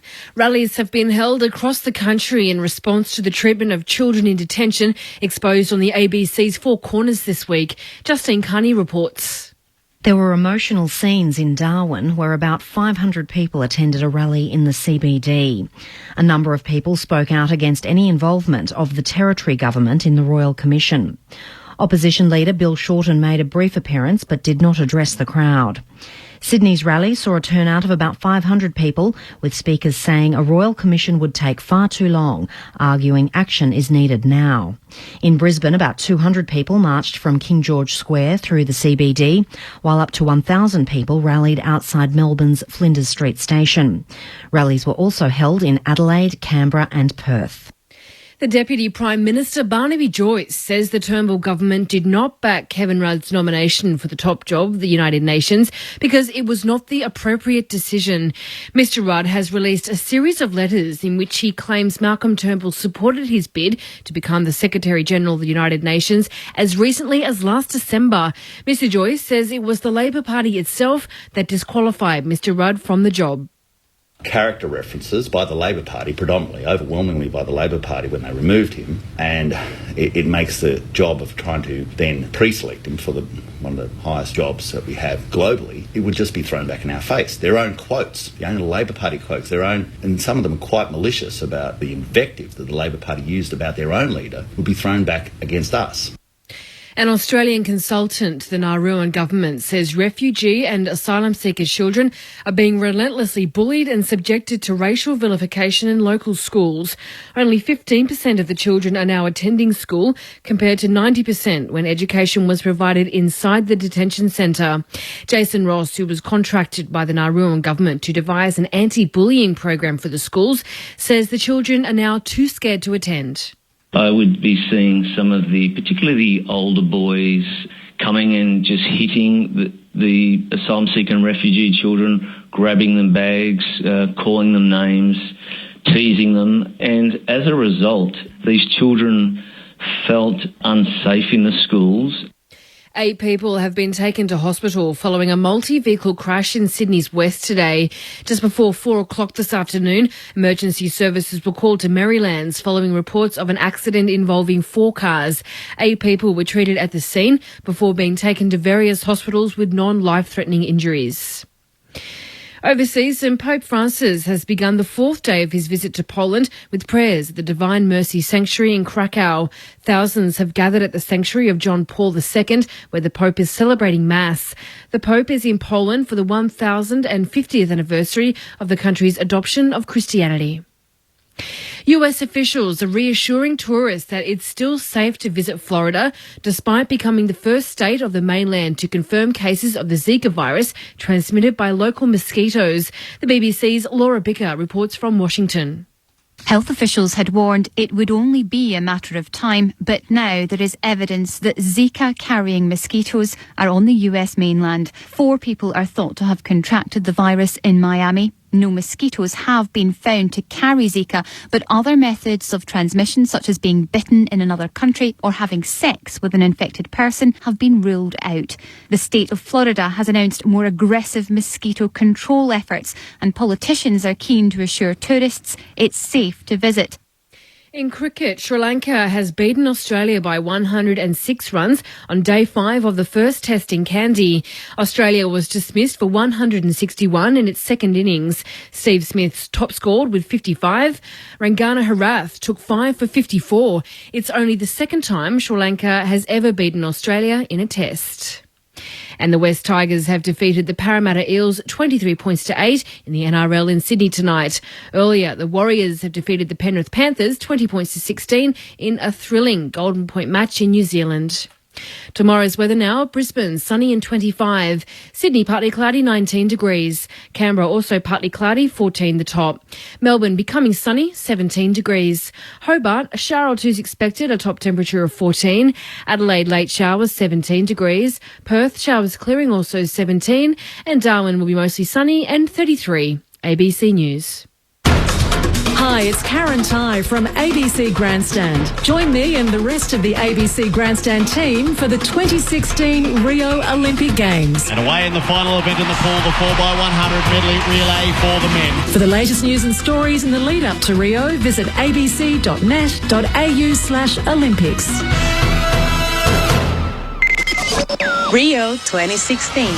On radio, online and on your mobile. You're with Grandstand. Goldstein, Cunningston with the handball clearance, and eventually it's Wells released 70 from goal. Kicked over the Reebok lunge in the Brown direction. Yes! Too strong, too tall, too good for Sean Dempster. And Ben Brown surely can put us out of our collective misery. Ben Brown, 32-15 this season, kicked 32-17 last year. Now has 33. Goldstein palms it down. Here's Wells one way, then the other court. Dunstan's got him, rubbed him up. And the umpire says advantage applied, so Ross hands it over towards Steve, and the long ball deep, the mark right on the goal line. Matt Weller drifting forward, plunks it. 5 in from the boundary line, he steps back to the corridor, opens up the angle and bends it through. North with opportunities, Waite back into the action. Handball inboard for Thomas, wants to find his left boot, some time, some space. Now gets onto that left, and his vision was supreme to put it across into the opposite pocket for Mullet, who can mark and kick for North's 4th from 30 out on a 45-degree angle. Aaron Mullet yet to kick a goal in his 10 AFL starts this season. Stylish left boot on show. North to 4-5-29, St Kilda 2-5-17. Grandstand AFL. On ABC Local Radio and on digital radio ABC Grandstand. A historic night at Docklands as Brent Harvey has broken the games record, game number 427, and on the park, ramifications for the finals for both these teams and what comes next with North Melbourne currently in 8th spot and a record of 11-6. But the team that has been hunting them down has been St Kilda, who are 9-8. They've won 5 of their past 6 games, and yet with 2 wins and percentage out with only 5 games remaining, they must be winning tonight against the side that they're hoping to remove from that top 8 setup. And yet at half-time, they're 12 points behind, and we've witnessed a pretty ugly game of footy. 4-7 to 2-7 after leading by 6 points at quarter-time. The Roos by 12 at the half, 2 goals to 1 in each the first and second terms. It's half-time as well at the Gabba, and Port Adelaide by 47 points, 11-11 to 4-6.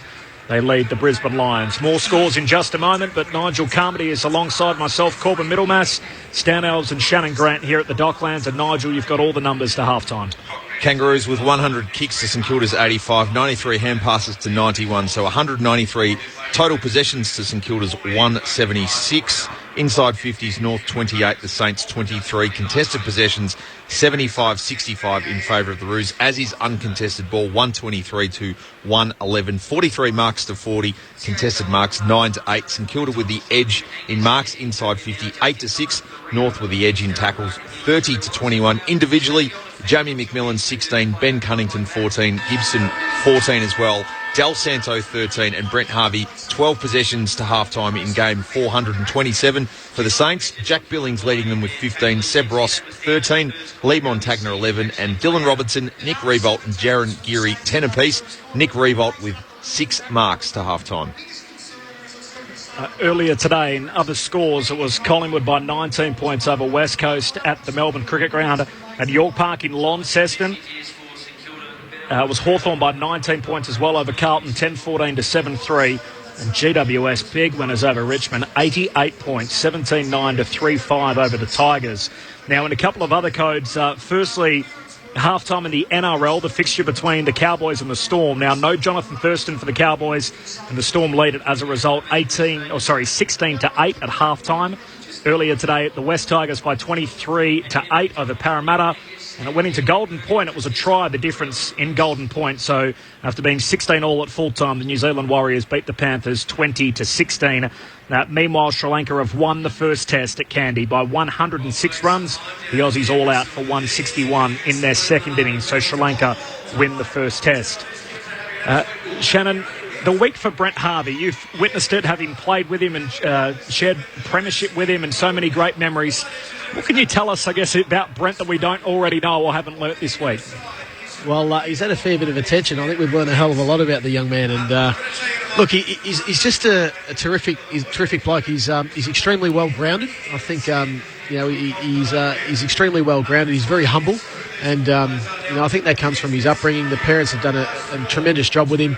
He's a great family man. He's a really good father. And I just ran into his wife out the back before, Shane. She was doing an interview in another box, but they're just extremely well grounded. I think that's the biggest thing that I take away from it, and I think that's probably one of the main reasons as to why he's been able to play at this level and be so consistent for a long period of time. He doesn't really buy into all the extra attention and the media stuff that comes his way. He's gone about it quietly, but with all the attention and the extra coverage he's happened to get this week, it's thoroughly deserved. I think to be able to come out and to achieve not only what he's done throughout his footy career to date, but to be able to play 427 games and hold that record as of tonight. But the thing that gets me is how consistently good he's been across those games. That's the biggest thing. And the way he's playing at the moment, if he doesn't lose his legs, and that's usually what goes first, you lose your legs, you lose your pace. And he certainly hasn't lost that. And if he can keep that pace and that ability to be able to burst and get away from opponents and break the game up through the middle of the ground by taking that space and carrying it and becoming a metres game player, as he does really well, he may play for another year or two. Yeah. He hasn't limped to the line by any stretch of the imagination, has he, to get to this figure and still be such an important part of that team. You mentioned the type of person he was. He spoke in a documentary he did with David King during the week on the Fox Footy channel about how He's had a couple of mates that have passed. A few of his mates are in prison. He still has his childhood mates from where he grew up in Preston and hangs out with them away from the footy club. Still lives in the northern suburbs. So there seems like there's a lot of things about Brent Harvey, the person, that haven't changed across 21 years of being involved in an AFL team. And that's one of the great things about him. He hasn't forgotten where he's come from. You know, I think you can quite easily fall into that trap of actually moving on. But because of the upbringing that he's had and the family environment that he's been involved in and the mates that he's kept since he's grown up, he's realised that they are his mates. They have been there the whole time, and to be able to recognise that and also be able to make sure that you stay grounded, it's a terrific compliment to him, because he's been able to do that for an extremely long period of time. Stand very quickly. The Saints season on the line here. 2 games and percentage out with 5 to go. Yep. What needs to change in the second half? They've got to wrest back the ascendancy around the packs. We talked about it just before we had a bit of a break. Hickey's got to sort of get back on and Goldstein, nullify him, but I think it's at ground level. Ground level, that we haven't seen Stephen really get on fire. Seb Ross has had a bit of the footy, but it's been under pressure. Armitage hasn't been anywhere near his best. I think that they'll be looking for a massive lift in that area. Stan Alves alongside Shannon Grant, Corbin Middlemass and Nigel Carmody calling the action for you. Half-time at the Gabba, 11-11 to 4-6. Port Adelaide by 47 over the Brisbane Lions in that live score, and it's half-time here. 12 points is the margin, 4-7 to 2-7. There's a bit of the noise just bounces around the stadium as they await for the television broadcaster to be back. We're ready to go for the second half. Here's Nigel Carmody on Grandstand AFL. The dominant number so far for the Kangaroos is clearances 20-9. They try and find a 21st, but Dumont is double tackled by a couple of Saints, including Tom Hickey, who really needs to start getting hand to ball and gain that first possession ascendancy over Goldstein. Goldstein with the tap. Cunnington, a 7th clearance. The handball. Waite not having a great night.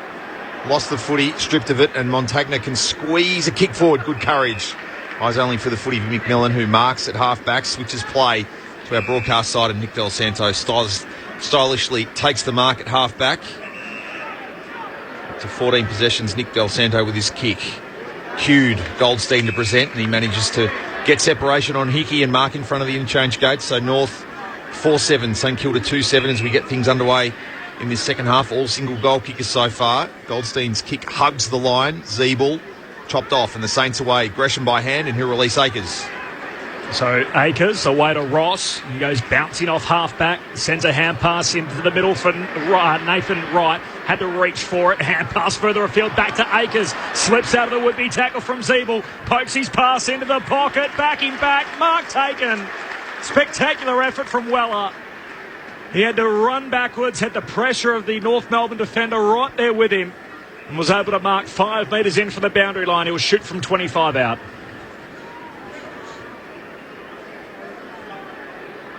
And this would be the perfect start for the Saints. North have kicked the first goal in both the opening 2 terms. Kicking towards the Coventry end. He's going to straighten up. Pass short, find Membry. And Membry marks. 45-degree angle. He'll shoot from a similar spot, 30 out. That's just unforgivable. Yeah, as North players apologising to his teammates at the moment. But it's easy to put your hand up and turn around and apologise. Just get the job done early. There's so much dangerous space that they rolled into in that occasion. They've just opened up the goal face for a better goal kicker to have a shot on goal. So some loose checking from the North Melbourne defence has led to this set shot opportunity for Tim Membry from 30 metres out. Needs to nail it, and he doesn't. Another goal-scoring opportunity left on the table for the Saints. 2-8. North Melbourne have had plenty of their own. 4-7. It's an 11-point game. The Roos lead it 3 minutes into the third term. The Saints have trailed all night. North will exit 50. Brown hunting high up. Third in the competition with contested marks. Brings it to ground level. And the Rays in crowd noises because Boomer Harvey has ball in hand. Has a bounce. He finds Thomas at half forward. And the foot races on. He's got Gibson trying to be first man back. Thomas is forced to chip short, and Harvey did well to sneak into a little gap of space. His 13th possession set to come up in his record-breaking night, 427 games. Short and finds Wells. And once again, in range, elected to pass off in the second quarter, and again, looking for movement inside 50. North's big men trailing down there, and Daniel Wells at right half forward. Jaron Geary standing the mark at 49. Daniel Wells, 9 possessions so far. 1 clearance, 2 frees against. Will kick to the teeth of goal.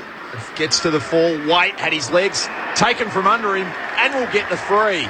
I think he's very lucky. He didn't want it.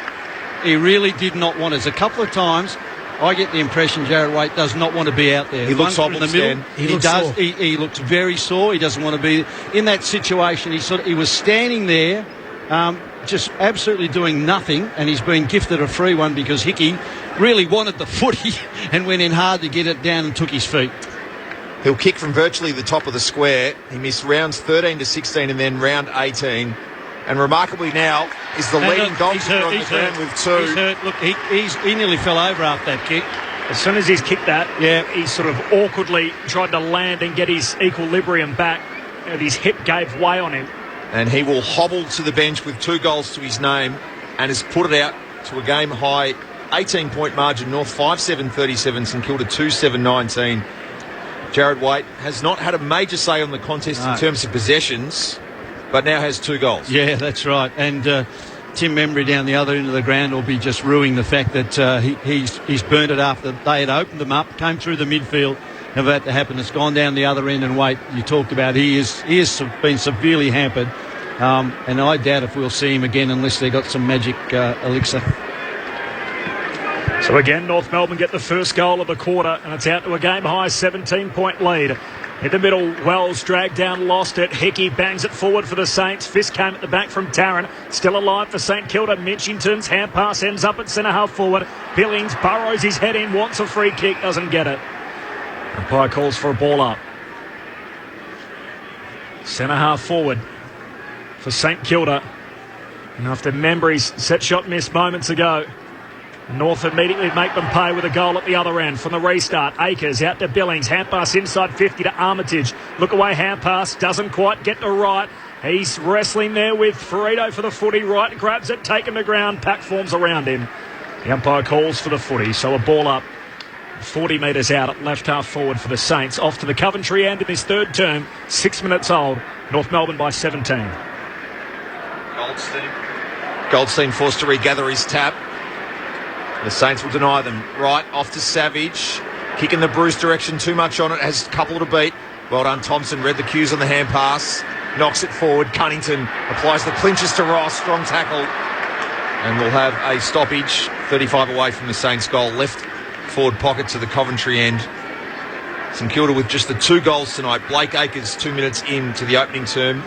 And then Mav Weller 10 minutes into the second quarter. They are goalless since. And trail North by 17 points. Gibson, as has been the theme tonight, just quick kicking from clearance off hands. Gilbert versus Brown, and we'll have a throw in at half forward for the Saints. So boundary throw in. A good crowd in to celebrate Brent Harvey's games record milestone being broken tonight. North Melbourne wearing special jumpers in honour of that with force 27 across the chest. Cunnington's wrapped up as soon as he grabbed it from the stoppage, so nowhere fast, and another ball up. St Kilda in the white shorts, but with their traditional strip on with the red, white and black columns. From the restart, 3rd man up. Swatted forward by Nunes, but North win the footy from the contest. Gibson, hand pass away to Cunnington. Cuts back inside, dangerous hand pass picked off by Montagna. Hand pass out to Revolt to St Kilda. Turns and heads down to half forward. Bruce wants it, can't mark. Turns Thompson inside out. Bruce gives away a free kick. Tugged his arm. Thompson didn't have it. And a free kick to Scott Thompson in the back pocket. There's across the fullback line to Tarrant. Early stages of the 3rd term at the Gabba, and Port Adelaide now by 53 points over Brisbane. In the back pocket, the Roos, dangerous, trying to come out of defence. McKenzie, not a great kick, got its way to Ferrito eventually, back to McKenzie, caught. Akers has got him, runs him down in a heavy tackle, has a second go. The ball's still alive. Weller's hand pass to Minchington, back to Akers. who couldn't get boot to ball. He was denied. Frito double grabbed, eventually can kick around his body, gets it out of harm's way. It bounces. It may be delivered. It won't be adjudged as so. And we'll have a throw in, interchange side at Docklands with a crowd close to 45,000 in attendance as Mav Weller comes off for a spell, returning Tim Membry to the action. The throw in just adjacent to those interchange gates, slightly into attack for the Saints to the Coventry end in this third quarter. They're parked on 2-8-20. North Melbourne 5-7-37, 8.5 play. Dunstan did well and managed to feint Harvey to get around him. No mean feat that, giving him a taste of his own medicine. Foot race and shoes with a ball inside 50. The two Scotch products, McMillan and Billings. Thompson denied by Bruce. Free kick won't be paid. Robertson, he lost the handle on it and he's mown down by Petrie in a tackle. But it was high. Free kick, Dylan Robertson, and he is sore as he gets up. It'll come right on the paint of 50. Thompson, there's a couple of sore boys there. Thompson's really got the hobbles. Have you ever seen players double grab a ball so much in a game? No. It seems to be happening time and time again. We've seen that, and I've never seen both sides kick the ball so poorly in the game either. Dylan Robertson looks really hampered. He wants to hand this ball off. He may have copped a cork to the right side. Nonetheless, the former Docker will trickle in from the paint that says 29 tonight. Kick on its way, misses to the left-hand side. St Kilda to 2-9-21. North Melbourne 5-7-37. 9.5 played in this third quarter grandstand AFL. And Jared Waite, who's sat on the bench for a long while after coming off, wasn't met by any of the trainers, has now disappeared down the race. So North with 3 on the bench, and Thompson has the hobbles up out there at the moment. Here's McKenzie, long ball to half-back. Brown crashes the pack, falls front and centre to Gibson. Hand pass to Harvey. Dunstan's got him straight away in the heavy tackle. Ball jars free. Wells tries to reel it in off the deck. Ross wrestles it from him. Hand pass to Dunstan of St Kilda. Hand pass out wide. Dishes it off towards his teammate in Stephen. A long ball inside 50. Membry has a hand on it. Sits okay. Whistle on the play. Free kick going North's way. It'll come back to Thompson against Bruce. So the free kick count 17-11 in North Melbourne's favour. The kick goes straight down the pipe to Swallow at centre half back. One favourable number for the Saints at the moment. They've arrested the clearance slide in this term 5-1. The Swallow kicks off the line and marked at half back by McKenzie. But he has very little in front of him to kick to that's not a one-on-one. Now forced to go in that direction. It'll be right in front of the interchange gates, the tall timber. Hickey did well, winning the contest in this term on Goldstein, and then on that occasion with a contested mark. His 4th of the evening. This is 5th possession, and he is going to retreat. And it's going to be dangerous, a kick that hangs. And in the end, Dempster marks 30 away from his own goal. They'll switch play and find Ross, who's corralled by Harvey at half-back. So the cousin of Job, Seb Ross, at left half-back. He just banks into the defensive 50, and now he's off for a run. Across the goal mouth, thought about it, and then backing back the other way. Short of his blonde-haired teammate, Nick Revolt. Left half back. And St Kilda with no exit through the maze that North have set up. Behind the footy, Revolt's in a lot of trouble. Backs back, runs into some trouble. Hand pass to the goal line. Robertson squeezes a kick out. Thomas intercepts, knocks it out of play, and forces a neutral ball inside 50. Throw in the forward pocket for the Roos. 16 points the margin. 5-7 to 2-9 St Kilda. They've missed another easy set shot early in this third term, which could come back to haunt them. Goldstein wins the tap. Down to Wells. Hand pass out to Harvey. Squeezes a little kick forward to Swallow. Tackled. Hand pass out to Thomas. He's helped over the boundary again. And a throw-in still at half forward for North Melbourne. 16 points their lead. 6 minutes into the third term at the Gabba. Port Adelaide 12-12. Lead Brisbane 5-7. And so a handy break of 47 points to the power. Just the one goal in this quarter so far to Jared Wade, who's the only multiple goal scorer in the contest, but he is hobbled with a hip as Mullet wheels on the left inside 50. An amazing lead from Petrie, defying age and gravity. He'll kick from 20 out. Well, it was just it was stuff of years gone by, wasn't it? Caught off the pack, just come in from the side, got the leap. The one grabber was absolutely superb. That's a great pack mark. Is that the piece of play that maybe sets the tone for a cleaner classier game from the Kangaroos. And this to make it a game-high margin. Petrie hits the scoreboard with his first and North sixth. 6-7-43. St Kilda 2-9-21. Game-high 22-point margin. 13 minutes into the third term on Grandstand AFL. Well, that goal came off the back of really good team defence.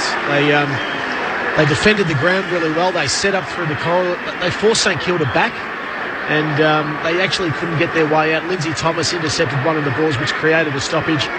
But North Melbourne need to do that more often. If you look at St Kilda's defence, you've got Gilbert on Brown, you've got Geary who's down there as well, and you've also got Dempster who's playing on Petrie. You've got to get it in deeper and give their taller forwards a chance to run and mark the footy like they did on that occasion. They've just pushed Josh Bruce back. Yeah. Jared Waite in the hole. Jared Waite is back on the bench, so 4 players sitting down there. Thompson's had his left knee looked at, but he looks like he's right to continue, so good news for North on that front. They come away with a centre clearance, but Anderson's caught right on the logo of the commentary wing, so the tackler rewarded. And a free kick to go St Kilda's way to Minchington. The only change from the win last week over the Dogs. In for Sinclair. Kicks down to right half forward. Membry marking. Out on the lead. He's still 65 from home. Revolt trying to shake free. The kick goes over his head to the hot spot. Hickey caught at the back. Works his way to the front. Can't mark. Gresham head over the ball. Oh, he's knocked off it. Brad McKenzie out to Cunnington. Now Dumont in close quarters. Jams it on the boot. High up and under. Right to centre half forward. Brown crashes through. Can't mark for the Roos. Ball held on the bottom of the pack. The umpire calls for the footy. Centre half forward for the Saints. They desperately need the next one. They trail now by more than what they've scored. They're 22 down, 14 and a half into the third. And without a goal in 31 minutes of play, North of the last 3 majors in the contest. Aaron Mullett 12 minutes into the second quarter, and then Jared Waite 4 minutes into this third. Drew Petrie with that skyscraping mark and his first goal of the night 2 minutes ago. And North have just about perhaps sewn up September. The Saints will stay in the contest as Akers is sandwiched by Cunnington and Goldstein, and will have a throw up for umpire Rob Finlay on the point of the square at half forward, right half forward for the Saints. Swallow denied by Ross and Armitage in a team tackle. I think it's a really important part of the game for St Kilda. The next 7 or 8 minutes, they need to make sure that they arrest this momentum back. With Bruce going back, though, Rewald's gone forward, so I think that they're really rolling the dice on Nick getting the one out in there. Yeah, but you've actually got to win the game. If they want to play finals footy, they've got to be able to attack. And if you keep Bruce behind the footy, who's one of your key forwards, and you let North Melbourne free up their free defenders in behind the footy, it's going to make it harder for them to score and get back in this game. North denying Jack Stephen any time and space. 10 possessions tonight, 29 his average coming into the game, 7th in the AFL. Robertson accosted. North's pressure has certainly been amped up in this third quarter, and they'll create another stoppage right on forward 50 to the Saints. Final spot on the line for the Saints. They're 2 games of percentage out with just 5 matches remaining. And they're down by 22 points now, 16 minutes into the third term. North Melbourne at centre half back, win it from the stoppage. Cunnington away to Tarrant, had the blinkers on and was caught. Gets a hand pass away to Atley to McMillan, under the pump to Ferrito, back to McMillan in the left back pocket. A bit of room, a long ball down the wing. Well, in from the side was Geary. His teammate crashing through, Bruce behind him. Geary gets the footy on ground level. Anderson tackles into the ground. The umpire calls for it. Tough footy right on the commentary wing. Tough, I reckon it's brutal. I think it's brutal because St Kilda know they're up against it. They're throwing it, and North are trying to match it. It's a really hard, aggressive contest at the moment. North 6-7, St Kilda 2-9. Round 19 footy on Grandstand AFL from Docklands as Armitage kicked. Free kicks at Rewalt. It was Revolt forward of the footy. The ball sailed over his head. He's been pushed forward at the midpoint of this third quarter, and despite Robbie Tarrant's protest to umpire Jordan Bannister, the St Kilda great will shoot for a much-needed third. 40 out directly in front. It's a really good lesson for young key forwards. He got that free kick because he was constantly on the move. He moved out of the space, he moved back into it, he drew the free kick, needs to finish now. 12 possessions, 7 marks so far tonight for Nick Revolt, and a behind so far, make it 2. Another poster and another missed opportunity for the Saints. I've said it many times, that's the only thing stopping him from being one of the great players to ever play this game. He's pretty close anyway. But if there's a knock on him, he just doesn't nail those. North by 21 points, 17 played third term. Del Santo to himself, and then a long kick that Hickey marks. There's a push, though. It's going to go St Kilda's way, but it'll go to Savage. So Hickey won't get his kick. Gets up a little sore, too, after hitting the hard Docklands turf from a long way down. Savage puts it into a crowded forward 50, sits it up right to the teeth of goal. Membry can't mark. Chance for Dunstan, who rose. Hooks his kick across the goal mouth. Misses everything, and it's marked in the back pocket by Sam Gibson of the Roos. See, they're throwing everything at them, St Kilda. North are under siege. So Gibson goes along the boundary line to Harvey. It looks wide, but it's his night. It's just inside the field of play. Harvey at right half back beneath the big screen, which shows North by 21 points, 18.5 into the third. Harvey's 16th possession is his 8th kick. Finds Zeeble hitting up to the footy. Hugging the line at half back. Inboard for Atley, with Wright working the mark. So North have been methodical and slightly more clinical in this third quarter, and that's why they enjoy a 3.5 goal break as Ryan Clark kicks up to find the Atley kick. Atley now up to 11. Ryan Clark, another one well south of his season numbers, just 7 possessions in his 4th game tonight. Off to Atley, who has no idea what to do, forced to bounce, retreat, ran back towards goal and eventually kicks and finds Del Santo, who motions for calm. North trying to find their way to this Saints defence. Zeeble stood and was under the Dempster attempt. Cunnington pierces the handball wide. Zeeble stayed involved in the contest, and from just inside the line, another high fly from Petrie. Wow. The juice is in the legs in this third quarter for the veteran. He marks it half forward, using Bruce as a step ladder, plays on quickly, going for Brown, who doubles back, probably denied Thomas in the end, who tried to chip it off the ground. Geary there to clean up, takes the bounce, now the handball, releases Stephen, a rare touch in what's been a tough night, spaces the kick well for Weller on a searching lead. He marks at half back. So Weller goes down to Membry marking, and he's got one behind, and the three-headed monster, Membry, Revolt and Bruce, have 0-5 between them tonight. He goes inboard to Armitage, hand pass over to Stephen, turns it over with the long kick. Hickey caught at the back, intercept mark to Tarrant. Sweeping hand pass to Wells. Cops a nice Shepherd. Fumbles his own bounce. Regathers. Hand pass to Jamont LaRuse. Kicks to Ferrito in a one-on-one. Minchington at the back. Hand pass picked off by Nunes. High up and under. Anderson fumbles underneath at LaRuse with the numbers. Del Santo to Ferrito. A player leg. It's a free kick. It's coming back to Nicky Dell. We saw the Roos earlier in the year, Stan. Just able to really smother the Western Bulldogs and restrict them to a low score here on a Friday night. It's self-inflicted a bit tonight, though, by the Saints, isn't it? Yes. With the set shots they've had, it's not really the same case, despite the fact that St Kilda have only kicked 2 goals this late in the game. Yeah, look, and St Kilda are really trying to get there, but they just can't. They just can't break it open because it's just a titanic struggle. North by 21 points. And they've almost doubled the Saints' score 20 minutes into this third quarter. Mullet off the ground, groggy. Dumont, meanwhile, kicks to a diving Brown. Geez, great kick by Dumont, wasn't it? Almost like he just sort of held it back a fraction. Just kicked into that little space, and Brown had to dive forward, take a slips catch. With Tim Membry getting some attention on a cut chin, Ben Brown almost like a cover fieldsman trying to catch the top edge off a spinner. Great analogy. He's gone back for the Dennis Lilly run-in. He's come off the fence, I think. He's another player to have a tough night in front of goal so far. Ben Brown did kick that goal at the 7-minute mark of the second quarter, and this could nearly break the Saints back here to make the margin 27 points, 21 minutes into the third quarter. Brown on the runway, 30 out directly in front. No problems. He has 2. Waite has 2. North have 7. 7-7-49. St Kilda 2-10-22.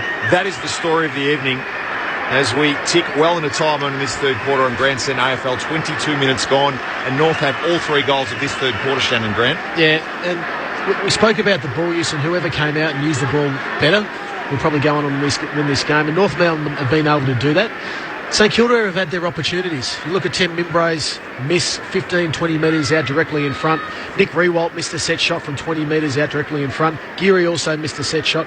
They've had opportunities. They've been able to lock the ball in there, but North Melbourne have been able to be a lot cleaner and a lot more efficient when they've gone forward in this quarter.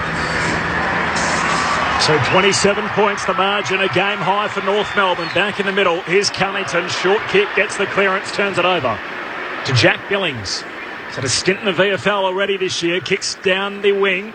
to Weller, wants to move it on. The Saints have got to make all the running now. A long way back with their season on the line. Weller drives it deep. Bruce caught at the back. Chance for Montagna, top of the square, goal. You can't miss from there. Nick Del Santo was at the back along with Montagna. Del Santo just saw the ball trickle past him, and his old teammate was there to shark it and pop it through from the top of the square. Finally a third for St Kilda. They move to 3-10-28. North Melbourne 7-7-49. 21-point game. 21-23 played in the third. Well, we've seen them do that over the years time and time again, haven't we? But it was some really good play. They actually punished North because Cunnington, who's been good at winning the footy, but just a little bit too cute. He just, instead of belting the ball forward, they got those tools. He tried a little chip out wide, just went straight to St Kilda, went down. They won the footy. The long kick, again, to just say this, if you're going to make mistakes, kick the ball long and make mistakes, put pressure on the North backs, and Montagna, lovely, clever, roving in goal. Saints with their first goal in 40 minutes of play, searching for a second one quickly. It was Nunes to receive from Akers, and he just sends one high into orbit. Revolt came to meet it. Roving on the half volley was Mitchington, stopped by Del Santo, who's now it's Revolt taken out of the play. Now it's Harvey thrown out of the action. Traffic aplenty. Zeeble hunting, finds Nunes and tackles with real intent. North will create the stoppage right half forward. The Saints 60 away from goal, and Nick Revolt being seen to by the Saints trainers. He now regains his faculties and his feet inside forward 50, and maybe a slight window of opportunity for the Saints, who've had the scoring handbrake on so far. Zeeble, without the ball, tackled by Gresham, will have a secondary stoppage. Well, there's one thing you can be sure of, that the intensity of the contest here, body on body, there are a lot of sore bodies. Saints with the last, their season on the line here. Maroons opening up a 27-point break moments ago before St Kilda kicked the last of the game. Here's Goldstein doing the work of the rover from the stoppage. Hand pass to Zeeble, kicks to centre half forward. McKenzie punches it away from Wells, but he's got the foot speed, of course. When the ball hits the ground, Wells skids in first, has a second go. Paddles it out to Petrie. Petrie goes to ground. Brown there at the stoppage. The numbers with the ruse. Mullet sweeps a hand pass forward to Swallow. What's he doing? Swallow does a full 180. Runs back. Hand pass to McMillan. McMillan goes to ground. Tries to goose step around his opponent. Swallow's in big trouble here. What's he doing? He's caught holding the ball. Jesus, Skipper kicked the ball forward. He was strolling inside 50 from about 48 out and then went backwards. And it's cost them possession. He blind turned to shadow. Jack Stephen at half-back. Maybe the piece of play to encapsulate what we've seen in the best part of three quarters so far. North by 21 points, but it's been unconvincing. Inboard, Ross gathers and marks uncontested at half-back and lets the action unfold around him. Now he'll go on a little bit of a meandering run, switch play, and sliding in and taking the mark is Billings, who's impressed tonight, and a man who's been quite marks in Stephen. Really needs to get involved in the contest. He's got Montagna at the point of the square at half-back, who marks, pops it over to right, but sold him into real trouble. They'll turn it over by hand to Mont, Gibson, Wells. Usually classy, over the head of Thomas, but he slipped his man, gets off the ground, vacant goal to shoot at, and it bounces into the base of the post. North miss a killer blow approaching three-quarter time. 26 and a half minutes played. North 50, St Kilda 28. So the Saints in their defensive 50. This is Robertson, the former Docker. Port Adelaide well out ahead against Brisbane at the Gather. The kick from Robertson. Out to halfback. Bouncing footy in front of Mitchington. He mops up. Hand pass away towards his teammate in Akers. Tucks the footy under his arm. Kicks towards Geary. Geary 70 from home. Long ball to a one-on-one. Watts his man in memory. And Goldstein just kills it over the boundary line with the big fist. He had one intention. He got what he was after.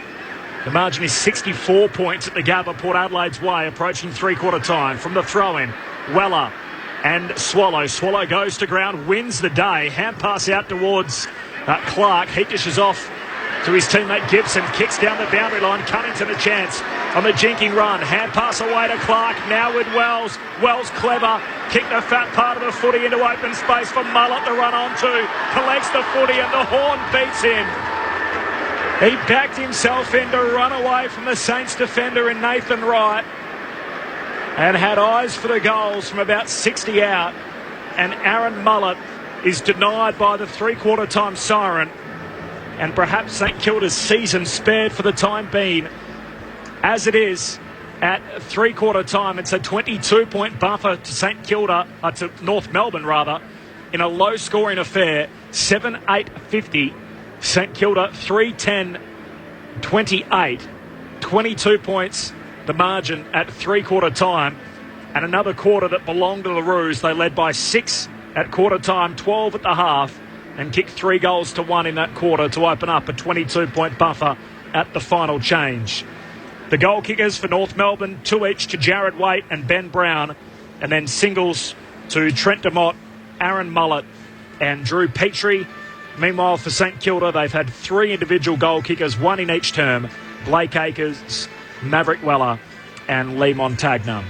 Three-quarter time, a historic night at the Docklands as Brent Harvey sets the game's record at 4:27 for the time being, and it will continue to climb as North Melbourne try to honour him in style with victory and secure Boomer a 12th final series with victory tonight. They lead by 22 points. It's three-quarter time, and this is Grandstand AFL.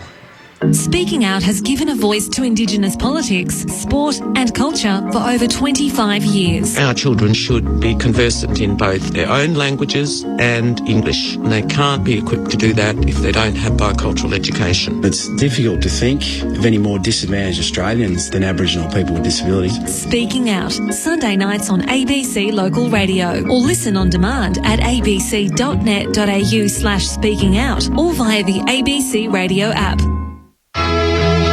Grandstand AFL. You're with Grandstand. Daniel Wells, 9 possessions so far. Kick to the teeth of goal.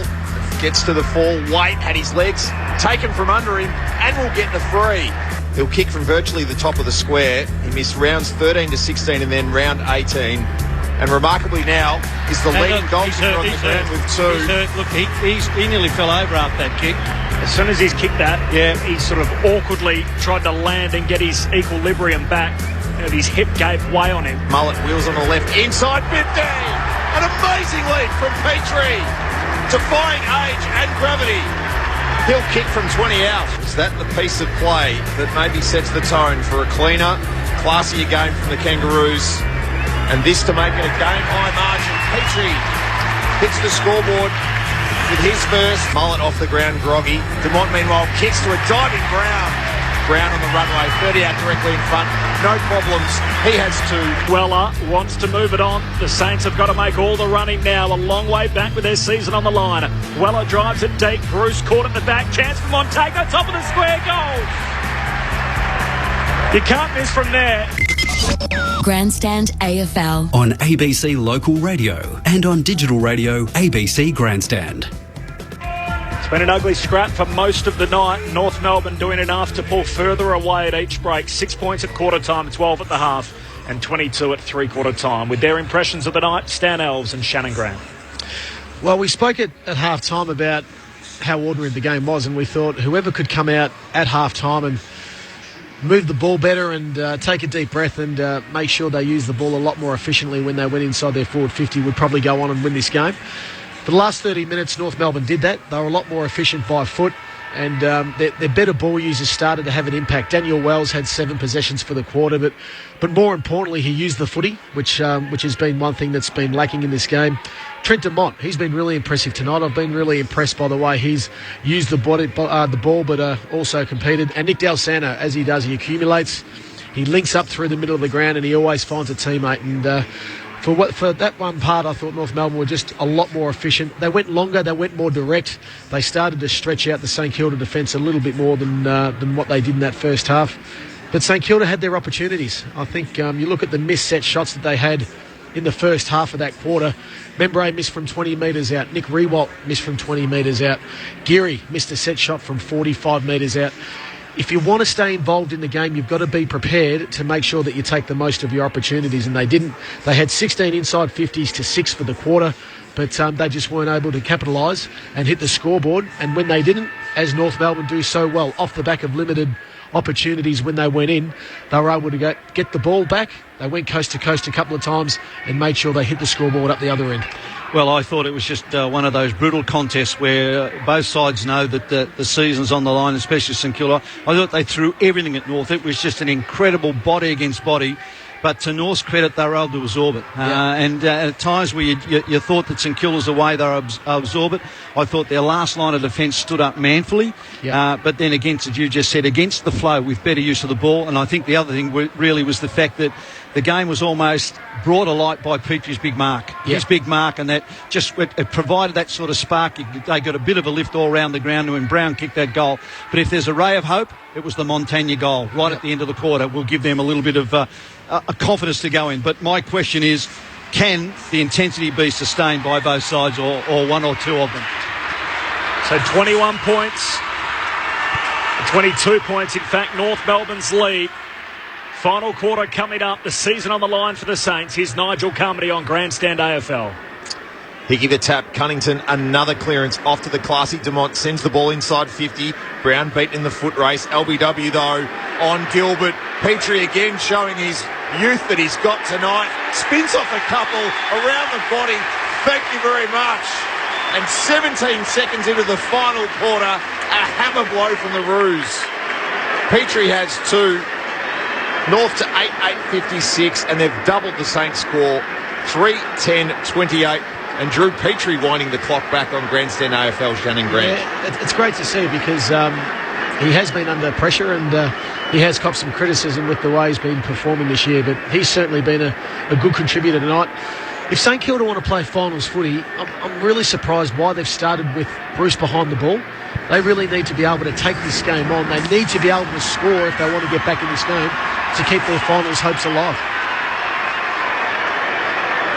Got it all to do, St Kilda, and looks a bridge too far at the moment, having kicked only 3 for the night. They're down by 28 points. The restart, Swallow coughs it up, hand pass straight to Stephen. Tumbles a kick inside 50 for the Saints. Free to overrun it. Membry mops up. Hand pass back to Mitchington. Quick kick off one step. Off target. Another behind. 3-11. 14 scoring shots to 16. North Melbourne are 8-8, and that's why they lead by 27 points. Ties their low score of the season, the Saints 3-11 against the Eagles in that massive loss back in round 8. North also still south of their season low score of 9-7-61, which they kicked in a win here against the Bulldogs in round 6. Dangerous ball inboard from Del Santo, but it comes off and ricochets off the fist. Zeeble sold Cunnington into trouble, but they combine by hand, and now Zeeble wheels and kicks at the length of the scarrer on the right boot. It gets through hands. Brown skittled the pack, didn't have eyes for the footy, but gets the free kick. Shepherded out of the contest. Plays on immediately because he's got men forward of the footy. And here's the story, and the crowd tells it. Boomer marks, 25 out, 10 metres inside the boundary at right half forward at the Coventry end. This will be his first of the night. Well, they took too long to adjust in the St Kilda half back line. Clearly it was a free kick to Brown, but they started to run off to help attack, considering they thought they had the footy. When they got the ball back to Brown, too many stationary St Kilda blokes didn't look around, didn't see where the free numbers were. Boomer gets in behind their defence. 16 touches so far for Brent Harvey. This to be outright second as North's leading goal kicker all time. And he lets us down and hits the right goalpost about halfway up. It's been the story of the night, inaccuracy. But North have just had a touch more class so far. 8-9-57. St Kilda 3-11-29. Almost 3 played. Final term on Grandstand AFL. He's been upshown by Petrie tonight. He's come up with a big mark and a couple of goals. He's coming up with a few key moments that have broken the game open for North Melbourne. Oh, the fumble again from the Saints. This was Dempster, mopped up by Nunes though. Finally they work it out a defensive 50 by hand. Here's Armitage, hand pass away to the run of Nunes. Nunes the long ball deep, wants Hickey clunks it. Thompson gave away a push anyway, and Tom Hickey, slightly right of centre, will shoot from 30 out. Because I tell you what, he'd want to go back and kick this now. He had Weller running through on the inside, who could have quite easily given the ball to, could have ran into an open goal and made sure of it. He needs to make sure he goes back and kicks his goal now. So behind for the milestone man at one end, and Tom Hickey at the other, who wasn't born the last time the game's record was broken. Deliberate approach. Far too familiar finish for the Saints tonight. A wayward set shot, drifts to the right. and another behind. 27 points is North Melbourne's lead. 8-9 to 3-12. 4 minutes into the last.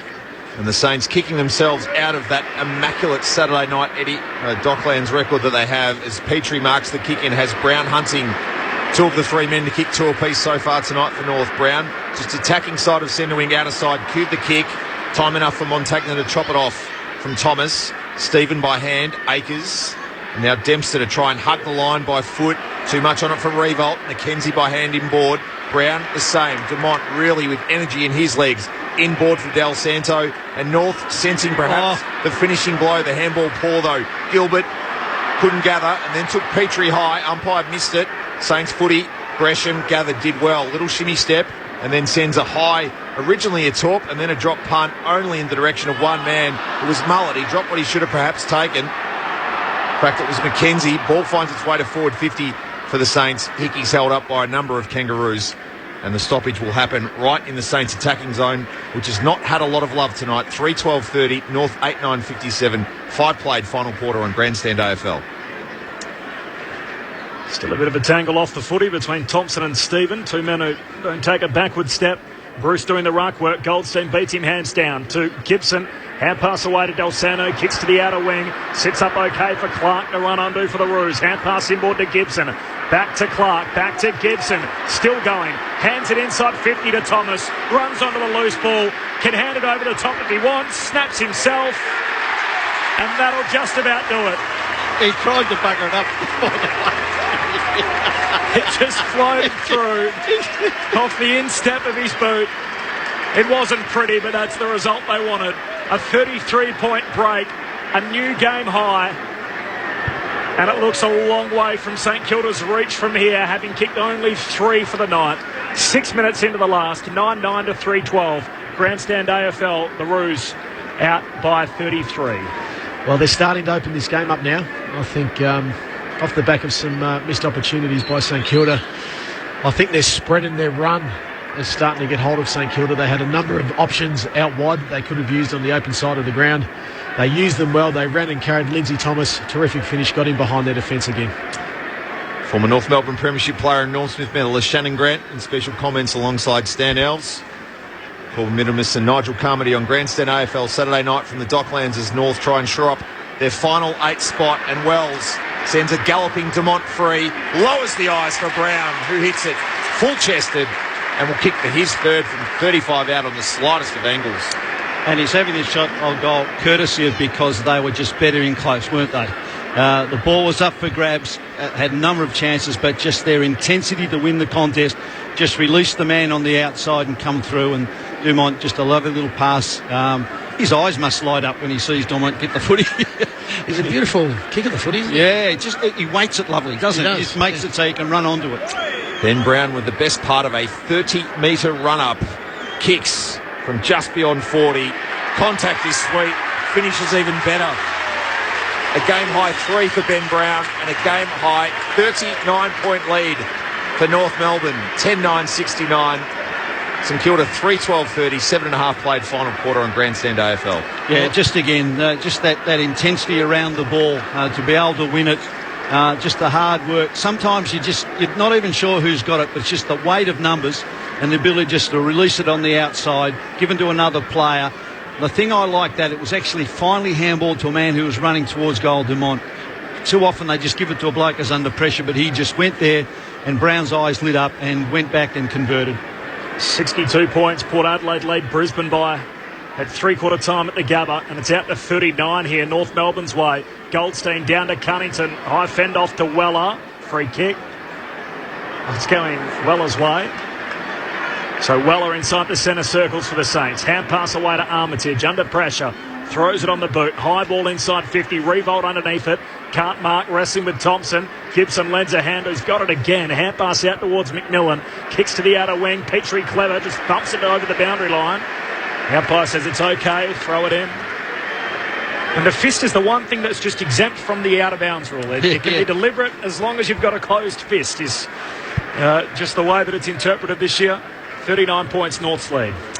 Brent Harvey almost with a 10th win in a milestone game, an unblemished record through his 50-game intervals, and of course the match in which he broke Glenn Archer's North Melbourne record. Wells sends it inside 50, and now it's Brown getting involved in the air show. He marks 40 out and virtually will kick from the same spot that he did for his third, for his fourth. Well, they're just running all over the St Kilda midfield at the moment. They're winning it at the coalface, and once they win it, they're spreading so hard on them. The St Kilda midfield can't keep up at the moment. They're running in waves. They had 2 or 3 other options they could have used then. They could have even ran in further and had a shot on goal themselves. So Ben Brown, he's kicked 4 already on 2 occasions this year. Round 5 against the Suns, round 16 against the Eagles, and he won't quite get there against the Saints in round 19. A point. North to 10-11-71. St Kilda 3-12-30. North, in fact, 10-10-70. The Saints 3-12-30. Approaching 10 minutes final term on Grandstand AFL. Here's Corbin Middlemas. Brown, one of 25 guys on the ground that weren't born the last time the game's record was broken back in 1990. Michael Tuck went past Kevin Bartlett in the centre of the ground. The Saints have done well to transition the footy. Here's Weller. Chips to centre half forward. Wright has it knocked away from him. Loose ball on the ground. McKenzie met hard by Dunstan front on. Or Billings, in fact. The ball at centre half forward. Gresham intercepts it for the Saints. Turns and kicks long to Revolt in a one-on-one. Slips out the back. Revolt collects. Bangs it through. The last 2 goals coming in similar fashion in the top of the goal square. And it's another St Kilda veteran, Nick Revolt, to pop it through. Up to their 4th, St Kilda 4-12-36. North Melbourne way out ahead, 10-10-70. 11 played in the last. Well, that was just good pressure to go there. I'm not sort of critical of North there because they were running in waves. They made a mistake, but I think the reason they've actually got on top is because they've been prepared to do that. It cost them that time by the ball being lost and just turned over. But look, if there's a glimmer of hope, there's still, what's this time? So we're probably looking at another, could be looking at 20 minutes. It's hard to see them getting back. I mean, I'm trying to make a game out of it. But you're a positive man, Steve. Well, I think while there's life, there's hope. The Saints now with a goal in every quarter so far. First for the St Kilda side since Lee Montagna's at the 23rd minute mark of the third quarter. Free kick from the centre clearance will go the way of the Roos, and it's Harvey to receive from Anderson, and now Anderson will receive the 1-2 back, put it inside 50. It might go all the way. Robertson gets a hand to it though, and will change the course of flight and send it through from behind. 10-11-71 North Melbourne. The Saints to 4-12-36, approaching 12 minutes in this final term at Docklands. Just the power of positivity, Stan. They've kicked 4 goals for the night. They've got to kick 6 in 13 minutes. So they've got a lot of work to do. There's a long ball into the middle of the ground, and the Saints mop it up though. Billings, hand pass away towards... Billings got it from Dunstan, and hand pass in the middle of the ground to Akers. He kicks to Wright. Wright plays on by hand to Gilbert. Off to Mitchington. Mitchington inside 50, over the head of Revolt, who led for the footy.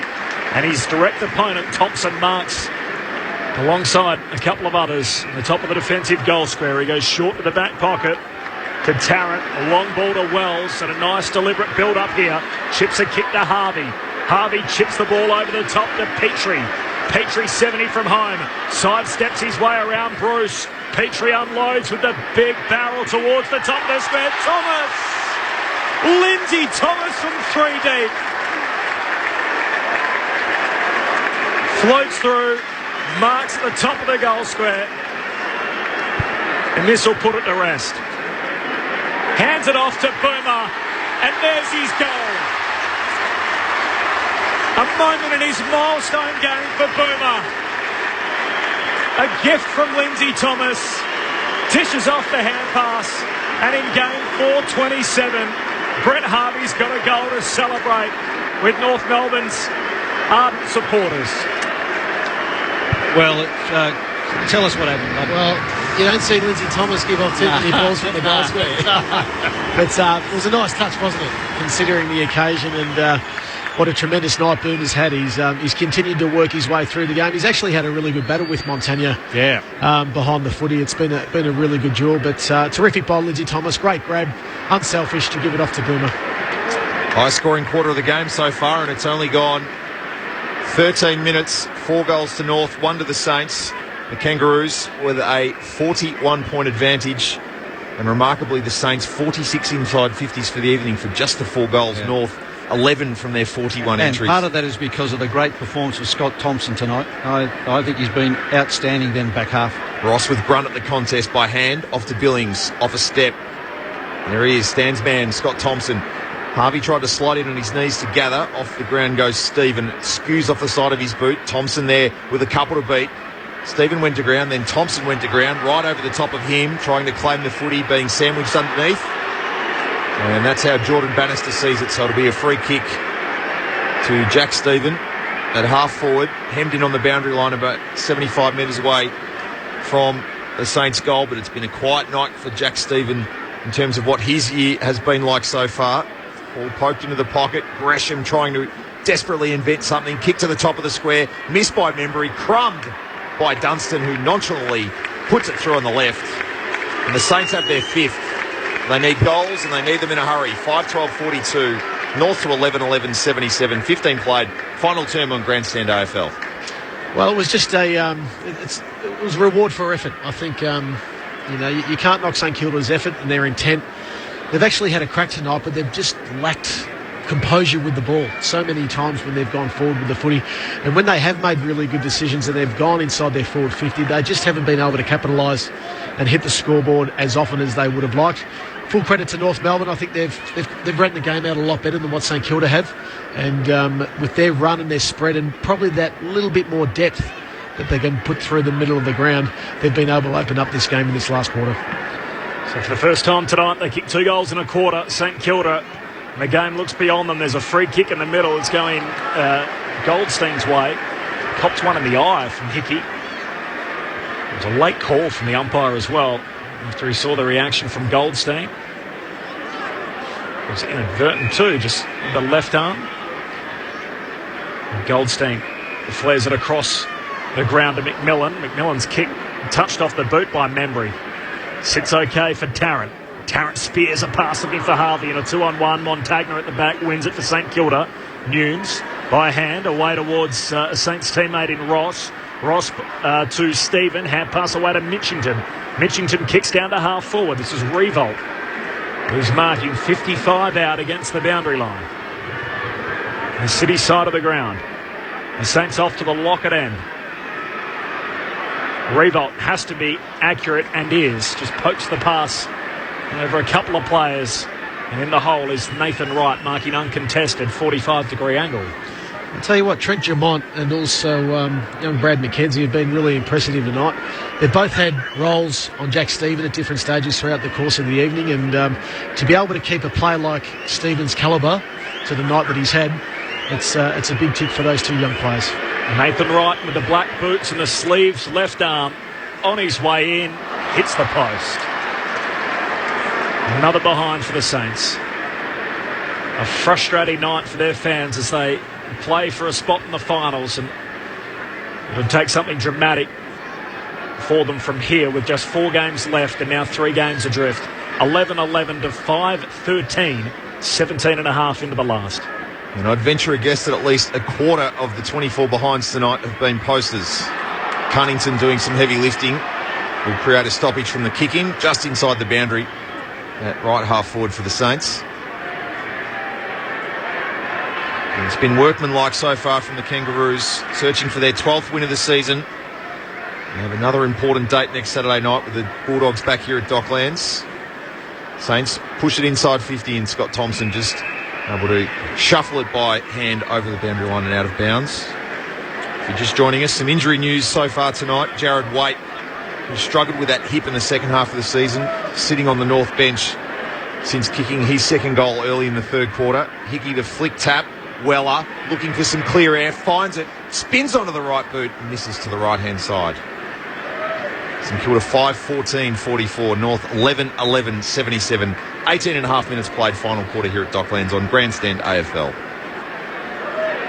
Hip complaint for Jared Waite.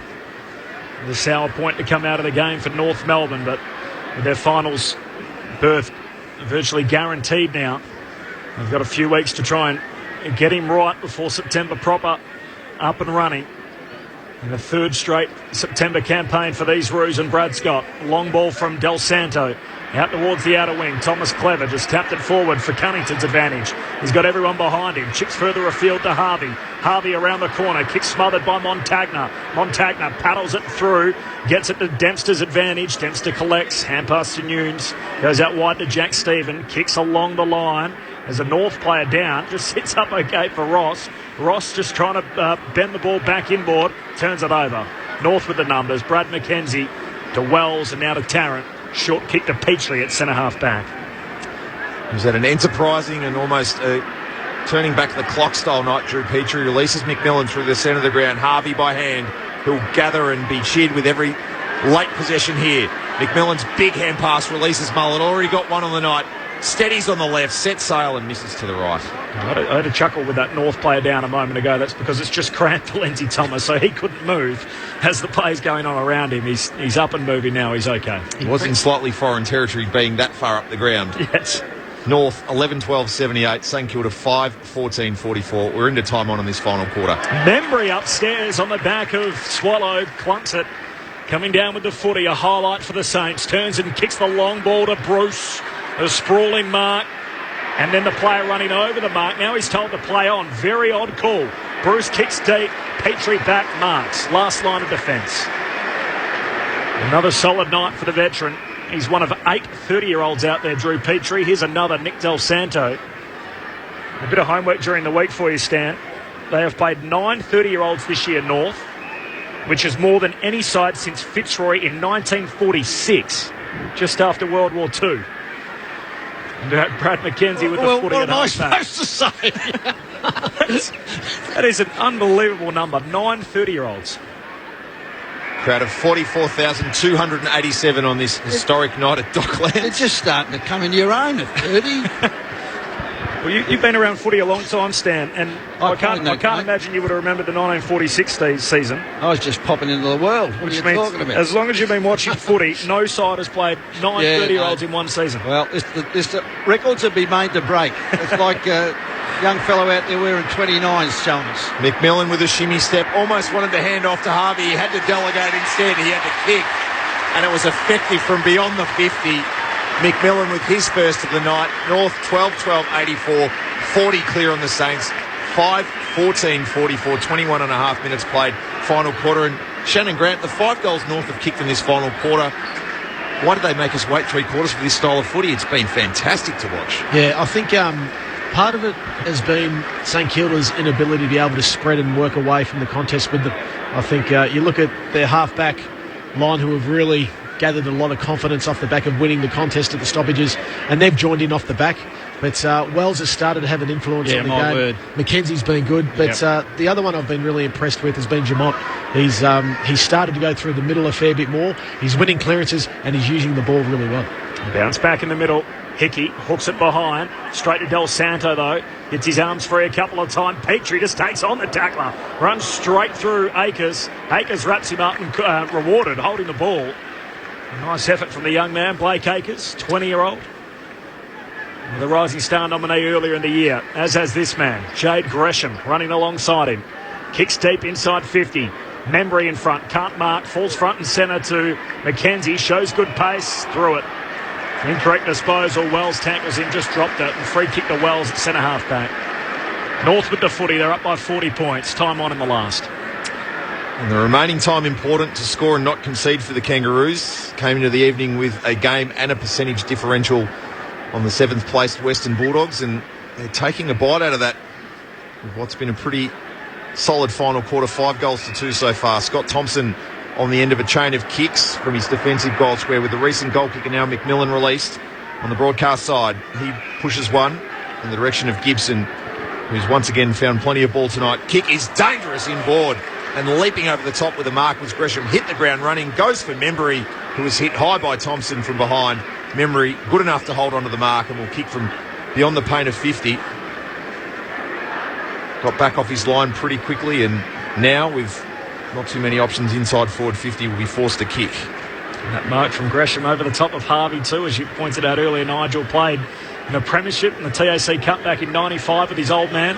Harvey just ran past him and had a little chuckle on the way through as well. Now Membry does try and hand it off inside 50, but again the Saints can't join the dots inside 50. Bruce ushers the handball free. Swallow with a clean half-volley pick-off. McKenzie across the face of goal. Nice kick to find Petrie, who continues to hunt ball inside defensive 50. So this is Wells. Hand pass over the top to Del Santo.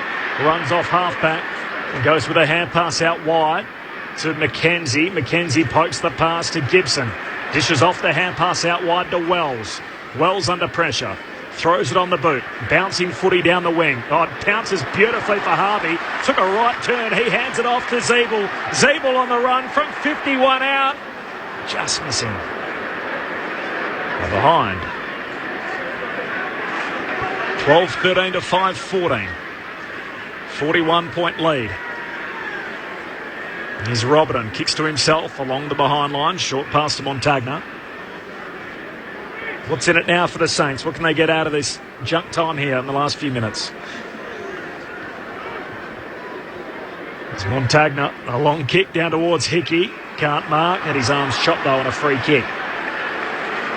There's still a chance to build a few more wins before the end of the year, starting with Carlton next week, as they try and get themselves to 10 wins for the first time since 2002. The Saints with the footy on the commentary wing. Sits up for Ross. Hand pass out to Gilbert. Spears the pass inside 50. Bruce trying to pick up the half volley. Runs into trouble. He's caught now. Atley got him, holding the ball.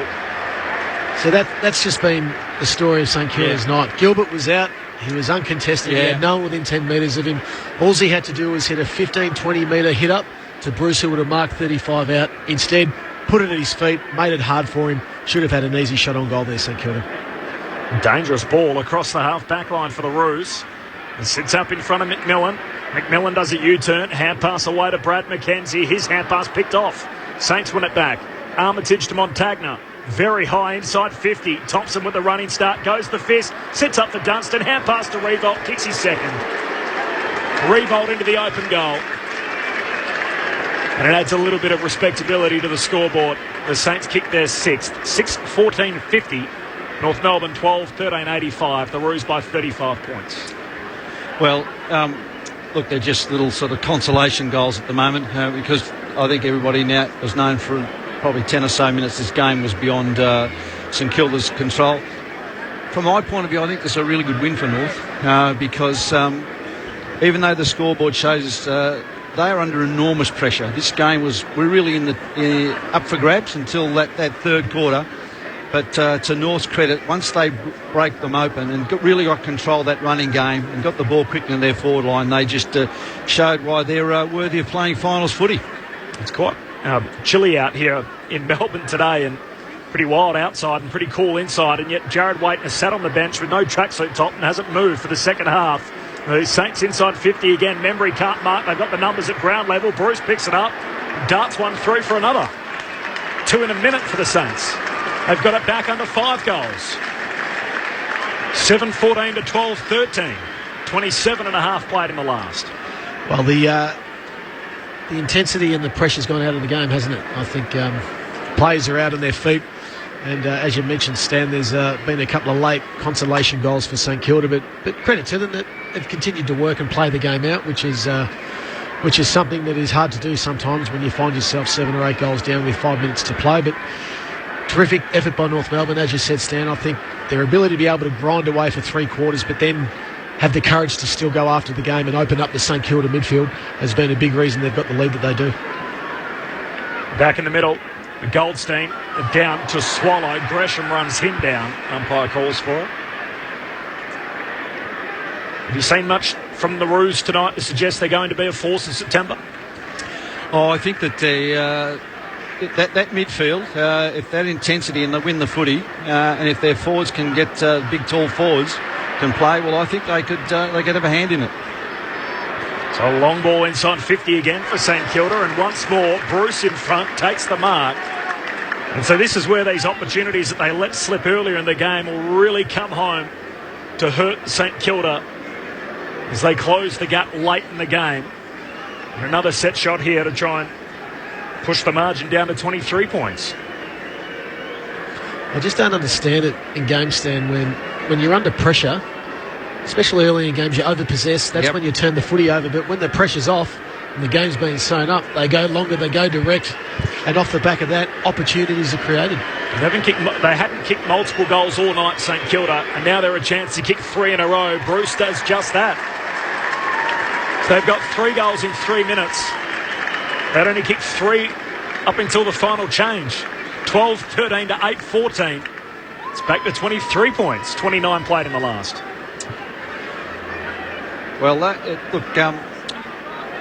even though I said the heat's gone out, I don't think that the Kangas coach will be happy with this, because percentage can play a big role. The fact that you just sit back and smoke the cherry, St Kilda have really come at you and just made this, I think, taken the gloss a little bit off the win.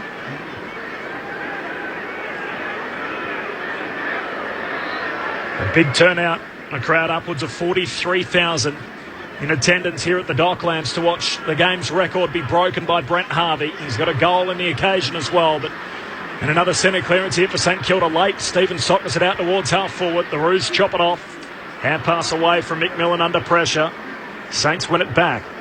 Dunstan long by hand away towards Gresham with the blue boots. Kicks inside 50. Petrie at the back. And Drew Petrie's wound back the clock tonight. Took a towering mark. Kicked 2 goals to break the game open, and now he's swung into defence and come up with a couple of big catches in his final term as well. Off a step, bangs it long down the outer wing. Goldstein works his way to the front and takes the mark. He goes short to Boomer. And there's the reaction for the record breaker. Short to Cunnington. And Cunnington will go back with his foot pass to Mackenzie. So St Kilda's season appears to be over in their chase for September. And a night we'll remember as long as we live. North Melbourne salute the record breaker in grand fashion. Brent Harvey, 4:27 and counting.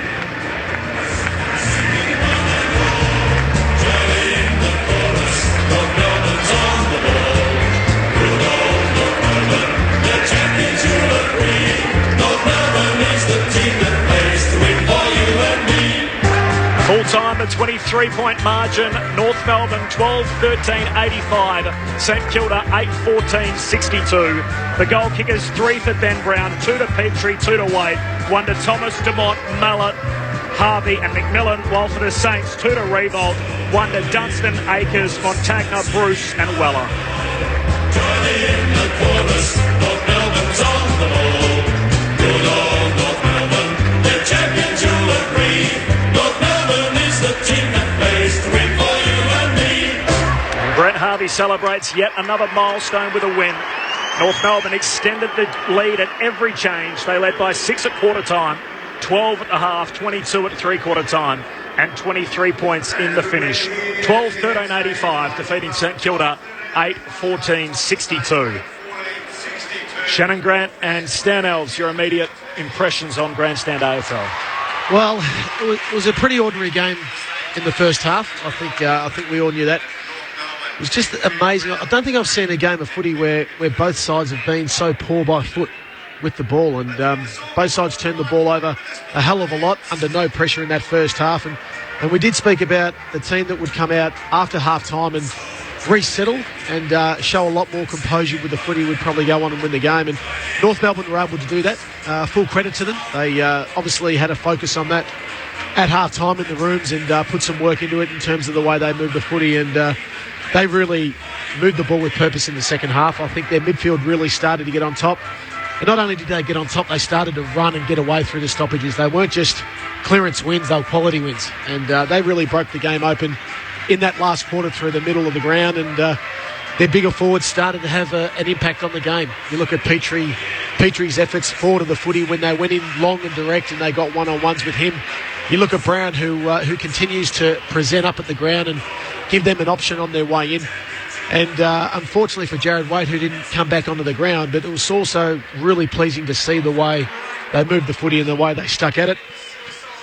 To their credit, I think you look at their last couple of months, and they've had a patchy last couple of months, but the last couple of weeks you can really start to see that they're gathering momentum. They're starting to play with a little bit more purpose. They're starting to get that confidence back in their game that was lacking earlier on in the year. And it's such a great win. And not only does it cement their place in the 8 and give them a bigger look at the finals later on in the year, but to be able to have such a convincing win on such an occasion for Boomer tonight shows what this group's made of. Well, I agree. As I just said, I think this is a real tough encounter. St Kilda threw everything at them, but unfortunately for them, they burnt too many opportunities. I thought after half times, North Melbourne by far the better side. As we look out there now, both sides, credit to both sides, especially St Kilda, they've formed the guard of honour. Brent Harvey is standing in the middle of the ground. He's acknowledging the crowd, waving the ball to them. And the crowd's on its feet, just acknowledging the champion of our great game. He holds the match ball under his arm. You can hear the reaction. The two men that'll lift him up quite fittingly, Drew Petrie, who has played 288 games alongside Brent Harvey, and Michael Ferrito, who has played 255 of his 270 games with Brent. And there he is, lifted on the shoulders of his two long-time teammates in game number 427. The record breaker and the record setter from here on in. Brent Harvey chaired off the Docklands on this historic night, and very few people inside the Docklands, 44,237, have left. And the Saints there to pay tribute to him as well. His three children meet him at the top of the race as they did at the start of the night as he emerged from the rooms. He'll follow them down, and Nigel Carmody will be there for all the reaction. He's greeted by his wife and his young boy Hudson. A few tears there as he saw from young Smith Mitchell the other day after a milestone. The kids don't always enjoy it as much as we think they will, Shannon. No, well, it's a late night. It's nearly 10 o'clock on a Saturday, so I'm considering the week that they've had. They've probably been around the footy club, and takes a toll on a young kid when it gets to 10 o'clock on a Saturday night, but they'll certainly enjoy the next hour or two and make it an occasion and an experience that they won't forget. And Brent's father, Neil, is there as well. Nigel Carmody is in the North Melbourne rooms. Nigel, call them in for us. Hello, Corbin. Yes, very well organised as always, the North Melbourne media unit down here. Coaches and families alike have made their way to the rooms pretty quickly, and the players just starting to pile their way in, slowly but surely. Brent Harvey with his family surrounding him, his children, who, of course, started the night with him out onto the ground, now emerging into the rooms and probably participating in the song in Game 427 as well. Is there a lot of people in there, Nigel? There's a pretty big sea, Corbin. North do this well in terms of access, but we feel like there's a few more people squeezed in here tonight than normal, and it isn't a normal night. But certainly, talking to a couple of North's coaches as well, very happy to just get the win and move on. So it takes them to 12-6. And a 3-game break on St Kilda, their biggest challenger outside of the 8. As we go back to Nigel, just getting set for the song in the North rooms. And I can confirm that the Harvey children are in the song. Here it is.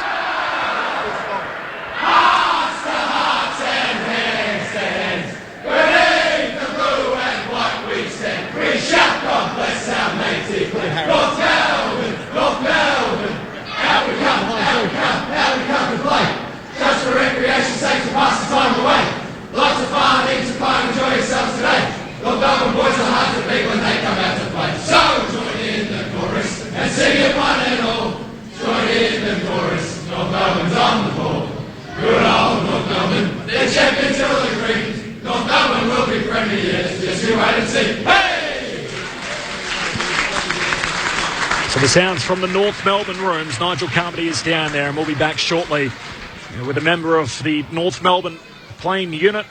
A victory tonight by 23 points over St Kilda. 6 points at quarter time, 12 at the half, 22 at three-quarter time, and 23 in the finish. Stan, we're interrupted as Brent made his way off. Your biggest takeaway from the night? My biggest takeaway from the night, apart from Brent's, the fact that it was the result that probably other than St Kilda supporters, what the football world would have wanted, that him break the record and to do on a winning note, and also the fact that he played such a good part in it. He certainly was in the better players. It was fantastic from that point of view.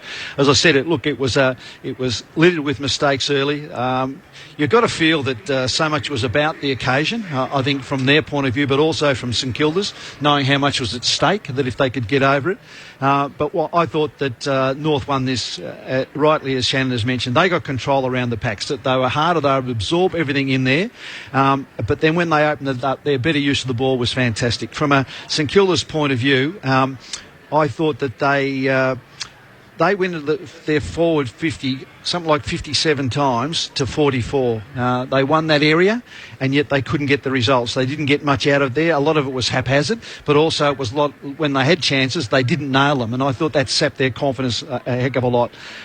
But overall, a thing that stood out to me was that from a North Melbourne point of view, they had more better players.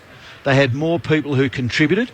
I think that St Kilda, if they go back and go through their team individually tonight, they'll have a lot of players who didn't get to play anywhere near what they wanted, and not only that, really didn't have even an effect on the game. So I thought that was a good victory for North Melbourne. They didn't play well. They had to absorb what needed to do, but when they opened up, they just looked a class above St Kilda. This is what we've looked at all season, the gap between really the top 8 and the bottom 10. It's been the same combination since round 6, and it's not going to change. So these are our finals teams now, and they'll just have the order to work out amongst themselves. And it's easy to get carried away with the comment made about, I can see North playing finals football. The reason I would give them a bit of a rap from this point of view is that we saw, when I know the heat went out of the battle, how quickly St Kilda could open up and kick goals. I know it was late and I know it's soft, but when the heat was on and North were really on, they didn't allow them. And they've got some real hard bodies. I know we talked about 30-odd years of age, but they've got some hard bodies in there able to absorb 4 quarters of tough footy. Nigel Carmody is inside the victorious North Melbourne rooms. Here with the man who had a game-high 31 possessions tonight, Jeremy McMillan. J-Mac, you've got a milestone of your own to look forward to, but as an occasion in your career, how was tonight to play in? Yeah, probably didn't really sink in until he was walking off, and I was standing next to Zeebs, and I said, this will probably never happen again, and we're one of the lucky ones that get out on the field with him. So, mate, it probably got us up. I think we played some good footy throughout the night, but we certainly dug deep a little bit for him, especially at the end there. First half wasn't much of a spectacle for players, coaches and fans alike. What was it like to play? And it just seemed fumbly and messy, and the skills were a challenge, but it was a game you just had to persist in the end. But what made it the game it was in the first half? Because it was uncharacteristic given the recent form of the two sides. I think the pressure was excellent from the two sides right from the get-go, and after probably about 5 or 10 minutes when the initial sting went out of the game, there was probably a little bit more implied pressure than anything else, and you got the foot in your hands and you thought you were probably about to get run down when you were in a bit of space, and that can sometimes play in your mind a little bit, and I think that probably affected both teams in the first half, and the second half we were able to probably adapt and sort of control the footy a bit more. We'll send things upstairs to Corbin Middlemiss, Stan Alves and Shannon Grant. Jamie, Shannon Grant here, mate. Well done on the result tonight. I think it was a result off the back of how you guys played last week that you were probably after. How did you feel at the start of the game when Nick Riewoldt rolled around onto your wing? I'd been told before the game that he'd been starting on the wing a little bit and then pushing forward, and I'd actually been told, if he's on the wing, you're on him. So it's not exactly the easiest of tasks, and I think he put me on the deck in one contest, and I was giving it my all. So he's certainly a fair player. Yeah, but one of the other things we touched on throughout the night was we thought both sides used the ball really poorly in the first half. We also spoke about whoever could come out after half time and clean up their ball use would probably go on and win this game. Was that an area that you guys discussed at half time in the rooms? Yeah, there was a fair bit of talk around our ball use. I think we're actually using the ball okay, probably out of the back half, but then once we were getting it forward to centre, we're just really kicking it back to their numbers a bit and not exactly playing the way we want to or being predictable to each other. So we sort of cleaned that up a little bit in the second half and started lowering our eyes a little bit and rewarding some forwards as opposed to probably just bombing in long in the first half. They have some pretty good third up plays in Robertson and Dempster and Gilbert, so we're playing to their hands a little bit. One last one from me, mate, but you must have been shocked when you saw Lindsay Lindsay Thomas give off a handball from the goal square to Boomer in that last quarter. I didn't even know what happened. I was walking back to my to the zone position, and I turned around. I just thought Lindsay kicked the goal, and then I looked up at the screen. I saw they were showing Boomer, and he kicked the goal. So I actually didn't even see it happen. Congratulations, Jamie. Stan Ells here. You're right. We feel privileged to have been actually watching this game, but you to be able to play in it is just something that becomes a lifetime memory. But also the situation to understand that today there was a side that was challenging you with the opportunity that perhaps they could sneak into the 8. I thought it was a really good performance because I don't think you played anywhere near your best in the first half, but you had to grit deep. They really threw everything at you in that third quarter, but I thought the composure and the ability to win the footy, and then when you're forward, started to open them up a bit, and I think when Drewy started to take those big grabs, it just looked like you said, right, we're on here.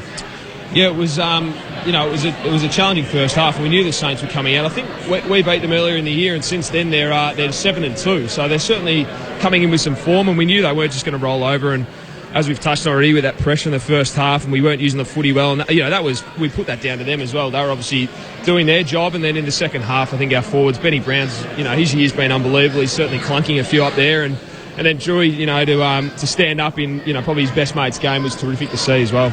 And last one from me. I was pleased from a North Melbourne perspective because I thought your spread of better players, not necessarily who gets the footy, but I thought a spread of effective players was probably superior to them.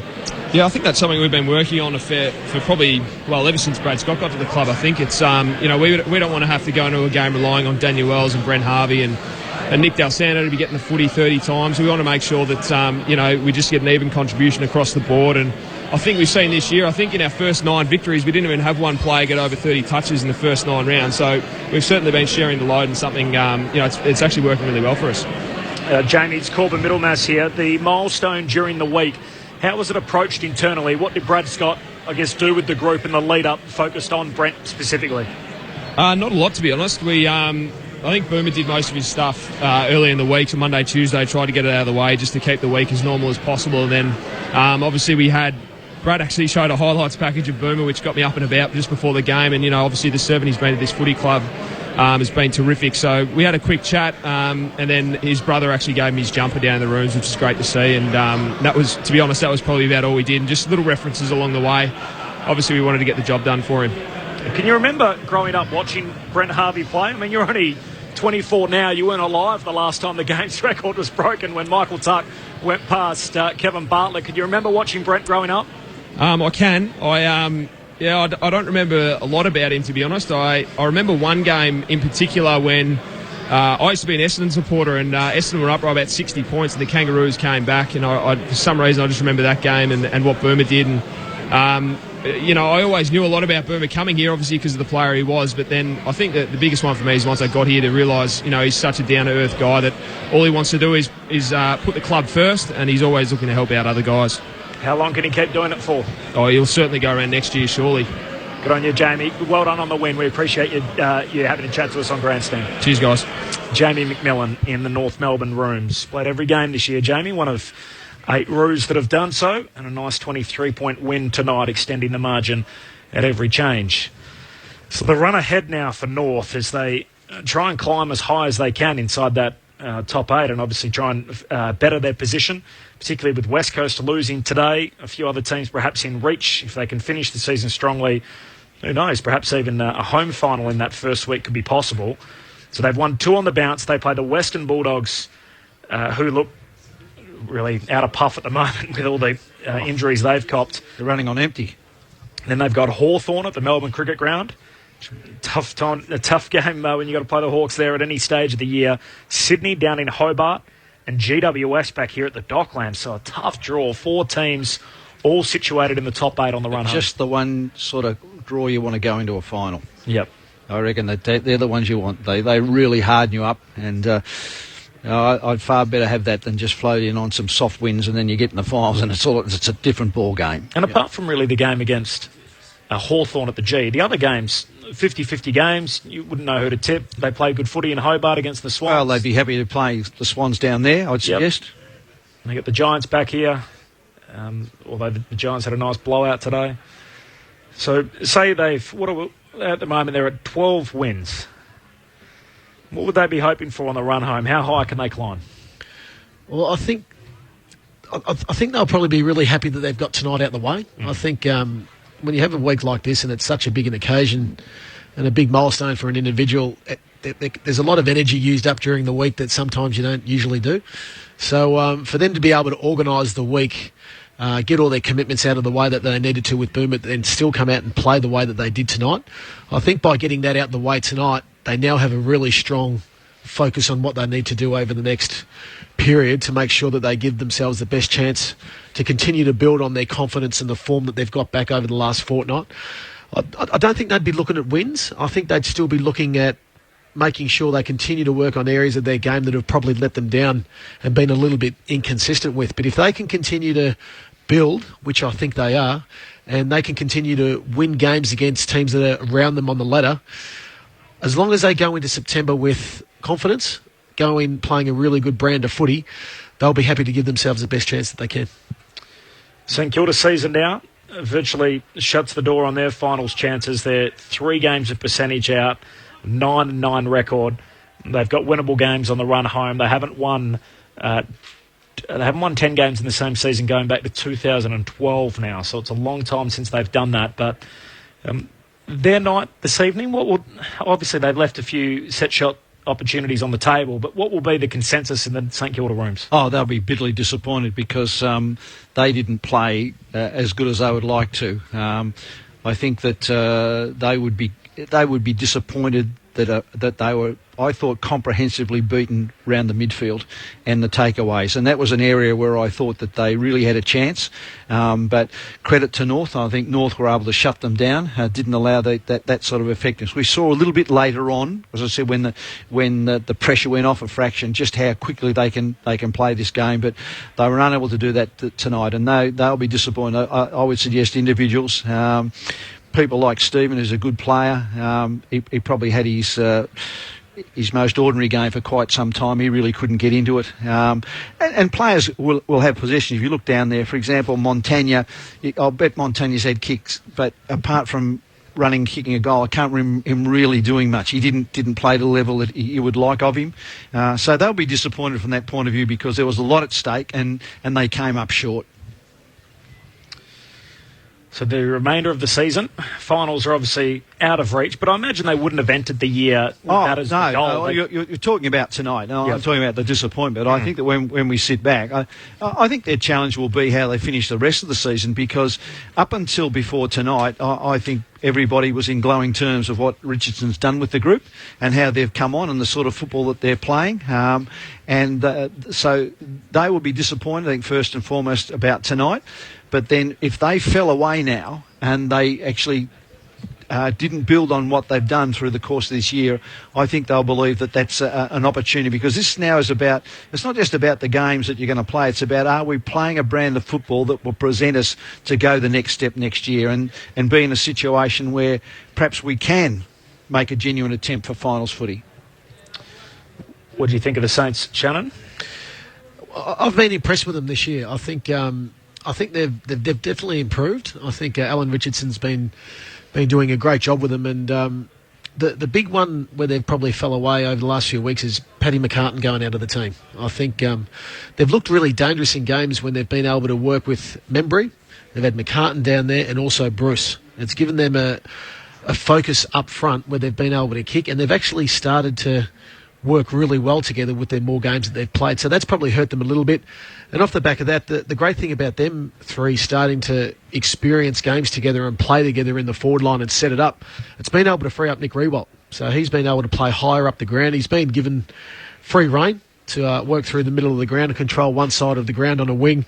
But he's also been very damaging when he goes behind the ball. But they're 9-9, and if you look at some of the scalps that they've got this year, they had a great win against the Western Bulldogs. They knocked off the Cats.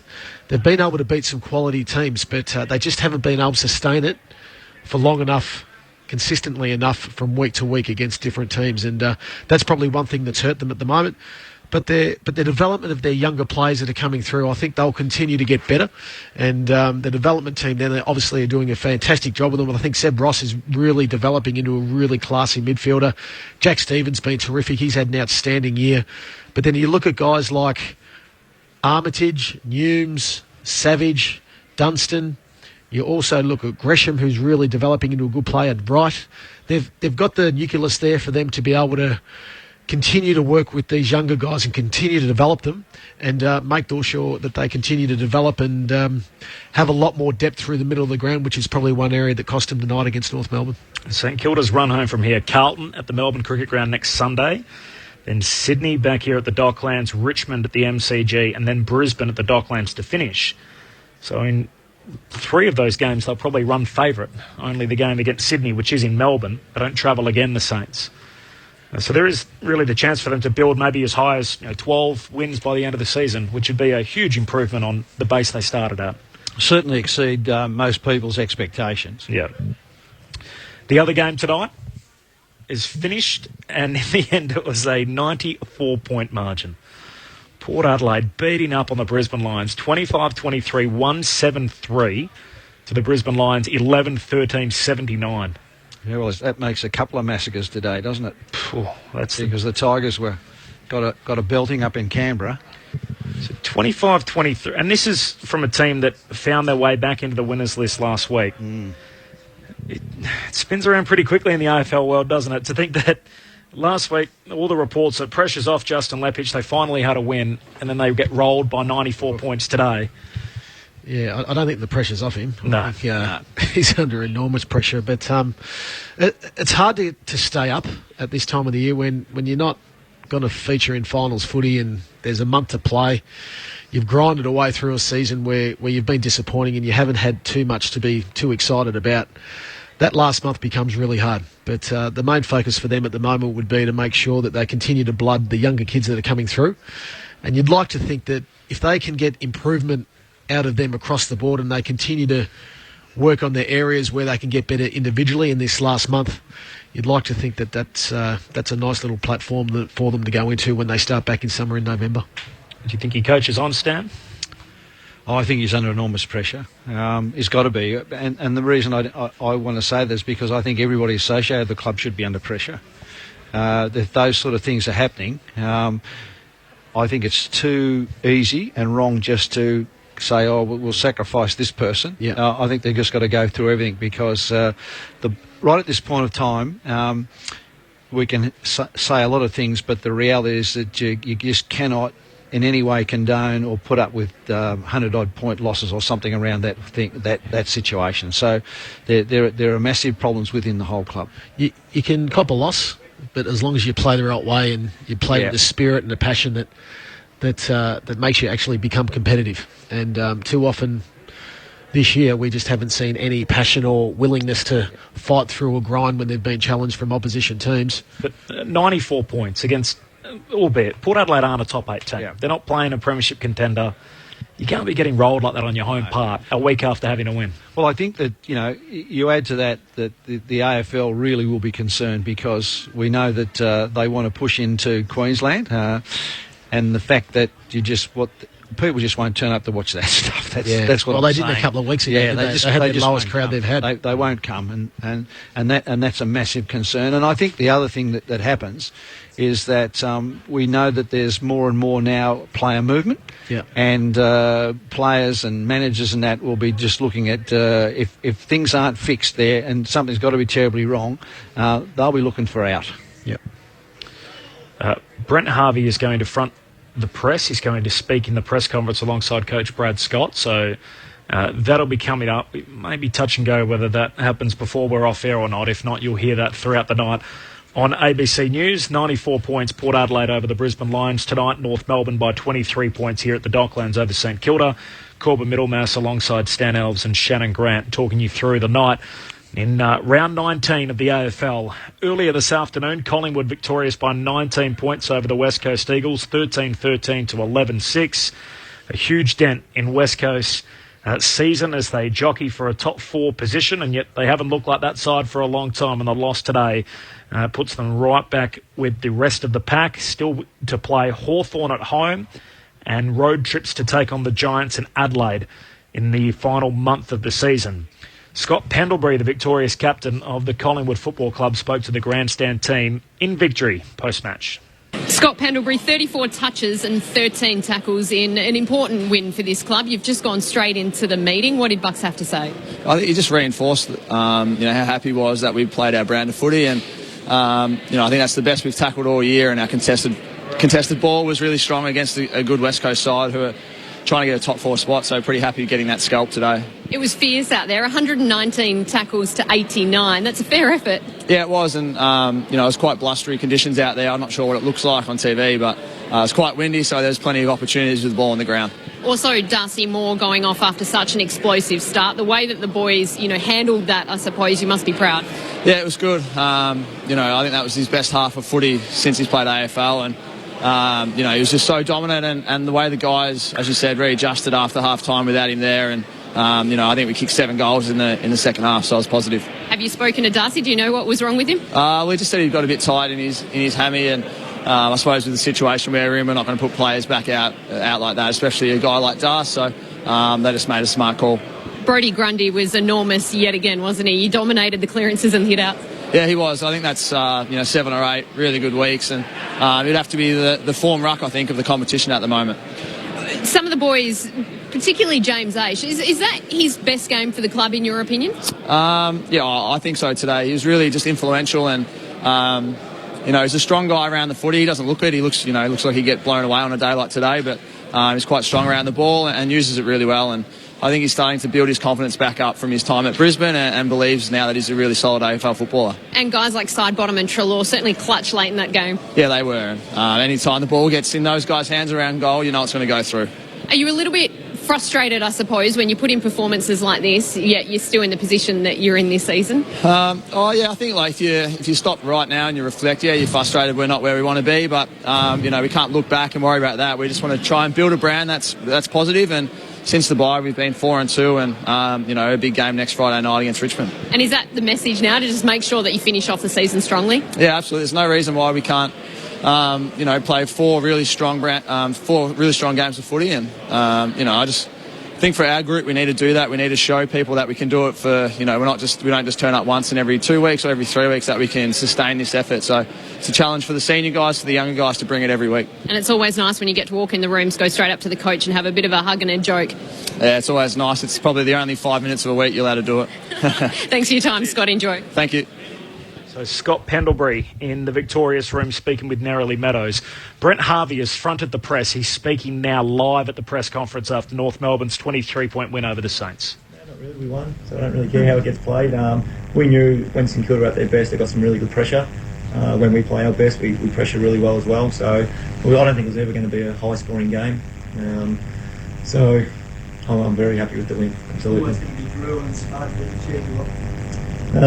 Yes, we did speak about it during the week as a bit of banter. I told Lindsay was trying to get in the middle of us as well, but no, look, Drew's one of my best mates I've ever played footy with. Spud's not far behind, so I enjoy them too. Lucky him dropping off, but I enjoy them too carrying off. Were you confident with the hits on the head walking up the No, I was knackered. I was pretty tired. I was late in the game, so we worked pretty hard. So I wasn't foxing, but lucky my opponent just thought Lindsay was going to go back and kick the goal. So I'm sure you've been asked this during the week, what sort of figure can you bring up on? I've got no idea. I think I'll be on 428 next week, and that's all that matters, because we've got another huge game. And I know it's cliche to you guys, but for us, we've got our 12 wins now, and that was the objective at the start of the year. So we'll go out there and we'll have another massive crack next week against the Bulldogs and see if we can climb the ladder a little bit. But it's a cliche, but literally we've got 4 games to go, and I'll be looking at it very short term. Do you agree? So a taste from the North Melbourne press conference. Brent Harvey speaking there after breaking the game's record for game 427 tonight. To the St Kilda rooms and Nigel Carmody. Thanks, Corbin. Here with Dylan Robertson, 15 possessions and a couple behinds, and that was really the story for the team tonight. Dylan, the kicking in front of goal just really took you out of the contest when it mattered. That and other things, but it would have been nice to be a bit straighter and keep us in the game, because, as you know, you need to, when they're sort of getting on top of us, we need to be able to put scoreboard pressure on to keep us in it. The mark changes from what you did so well last week against the Bulldogs to tonight. What stood out for you? I think similar to last week, Last week wasn't really a 22 effort, 22 contributors. We had a bit of left it up to too few blokes, but we were probably harder and tougher, whereas today it was sort of the same story, left it up to too few, but they were just harder and tougher around the contest. We'll send things upstairs. Corbin Middlemiss, Stan Alves and Shannon Grant. Dylan, you touched on some other areas that you were disappointed with. What were those that you discussed after the game in the rooms when you spoke with Richo? We thought our team defence was pretty good. We kept into 17% rebound, I think, and we had a lot more inside 50s, but it was more just they were just a lot harder and tougher. We thought if we could match them inside, we'd be able to get them on the outside with the leg speed, but they just were first to the footy and got just won their free kicks and won their contested ball. You also touched on your inside 50s. You've gone in 53 times, I think it was, to 43.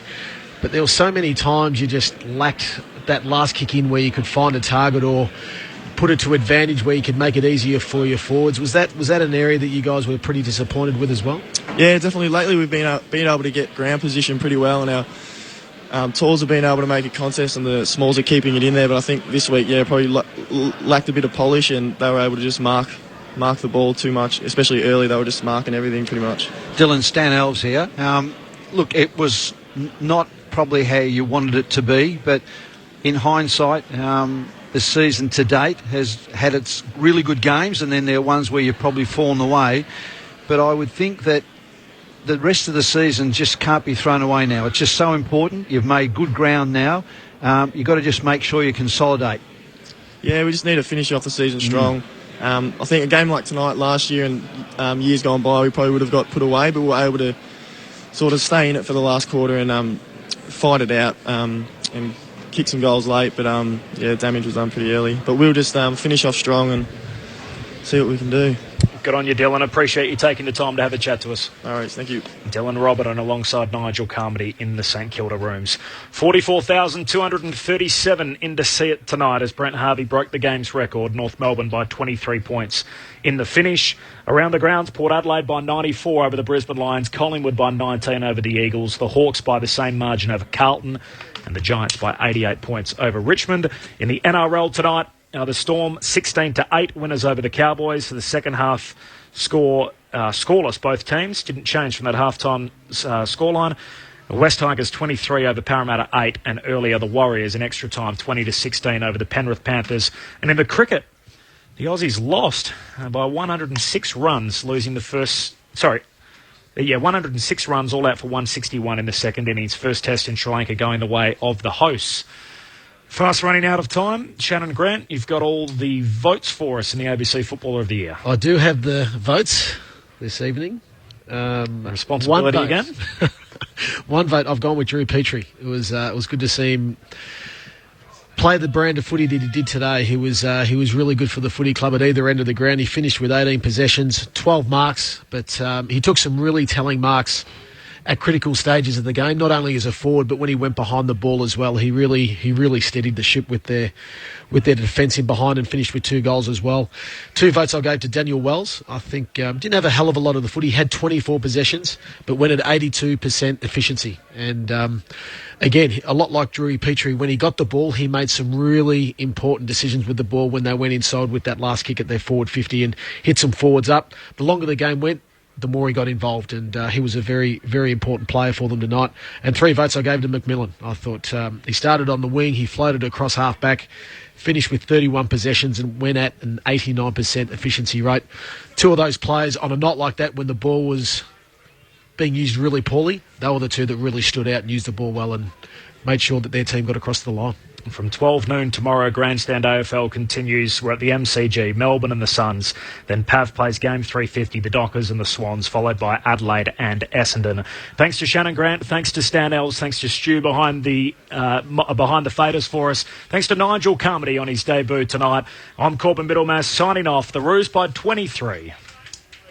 Further inboard to Atley into the attacking half. Honours the lead of White. Gets to him on the bounce. White arcs around onto his right leg up against the boundary line. Fine shot at goal's a good one. Welcome back, Jared White.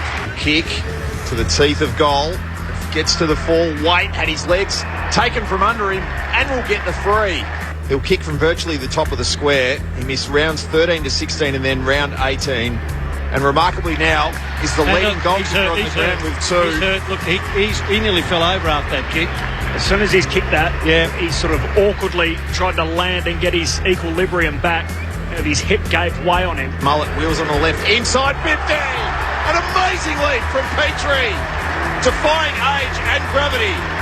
He'll kick from 20 out. Is that the piece of play that maybe sets the tone for a cleaner, classier game from the Kangaroos? And this to make it a game-high margin. Petrie hits the scoreboard with his first. Cunnington, another clearance off to the classic Dumont, sends the ball inside 50. Brown beaten in the foot race. LBW, though, on Gilbert. Petrie again showing his youth that he's got tonight. Spins off a couple around the body. Thank you very much. Gibson, hand pass away to Del Santo, kicks to the outer wing, sits up okay for Clark to run undo for the Roos. Hand pass inboard to Gibson, back to Clark, back to Gibson, still going, hands it inside 50 to Thomas, runs onto the loose ball, can hand it over the top if he wants, snaps himself, and that'll just about do it. Wells sends a galloping Dumont free, lowers the eyes for Brown, who hits it full-chested, and will kick for his third from 35 out on the slightest of angles. Just beyond 40. Contact is sweet. Finishes even better. A game-high 3 for Ben Brown. Harvey chips the ball over the top to Petrie. Petrie 70 from home. Sidesteps his way around Bruce. Petrie unloads with the big barrel towards the top. There's Ben Thomas. Lindsay Thomas from 3 deep. Floats through. Marks the top of the goal square. And this will put it to rest. Hands it off to Boomer. And there's his goal. A moment in his milestone game for Boomer. A gift from Lindsay Thomas. Dishes off the hand pass. And in game 427, Brent Harvey's got a goal to celebrate with North Melbourne's ardent supporters. The St Kilda season appears to be over in their chase for September. And a night we'll remember as long as we live. North Melbourne salute the record breaker in grand fashion. Brent Harvey, 427 and counting. North Melbourne is the team that plays to win for you and me.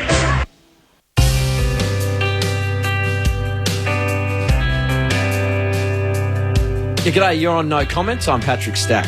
Today's guest on No Comment is a bloke by the name of Tim Levinson, probably better known as Earthboy, what most of our audience would probably call a rapper, but in hip-hop circles, I guess he'd be known as an MC. He's got 4 solo albums. He's also sold an absolute bucket load of records with a troupe called The Herd. He also runs a record label called Elephant Tracks, which are probably responsible for a large chunk of the Aussie hip-hop coming out of Sydney. So if you don't like that damn rap music, Tim's probably the one to blame. He's been good enough to come in today and walk us through some of his favourite sporting moments. Tim, thanks so much for coming in. Thanks for having me. It's great to be talking about sport rather than music. A nice change of pace. As I said, a rapper and MC, hip-hop, they're not the sort of names or types of people I guess you associate with cricket. Is this interview going to really damage your street credibility? No, but I do remember when I went out and played sport when I was in school or at uni, you know, I really felt like you could not let those two things cross over at any point. You know, I'd be going out to the pub after a game, say in country New South Wales, which I grew up in the mountains, and you'd go out afterwards, and the thought of anything about my interest in hip-hop coming out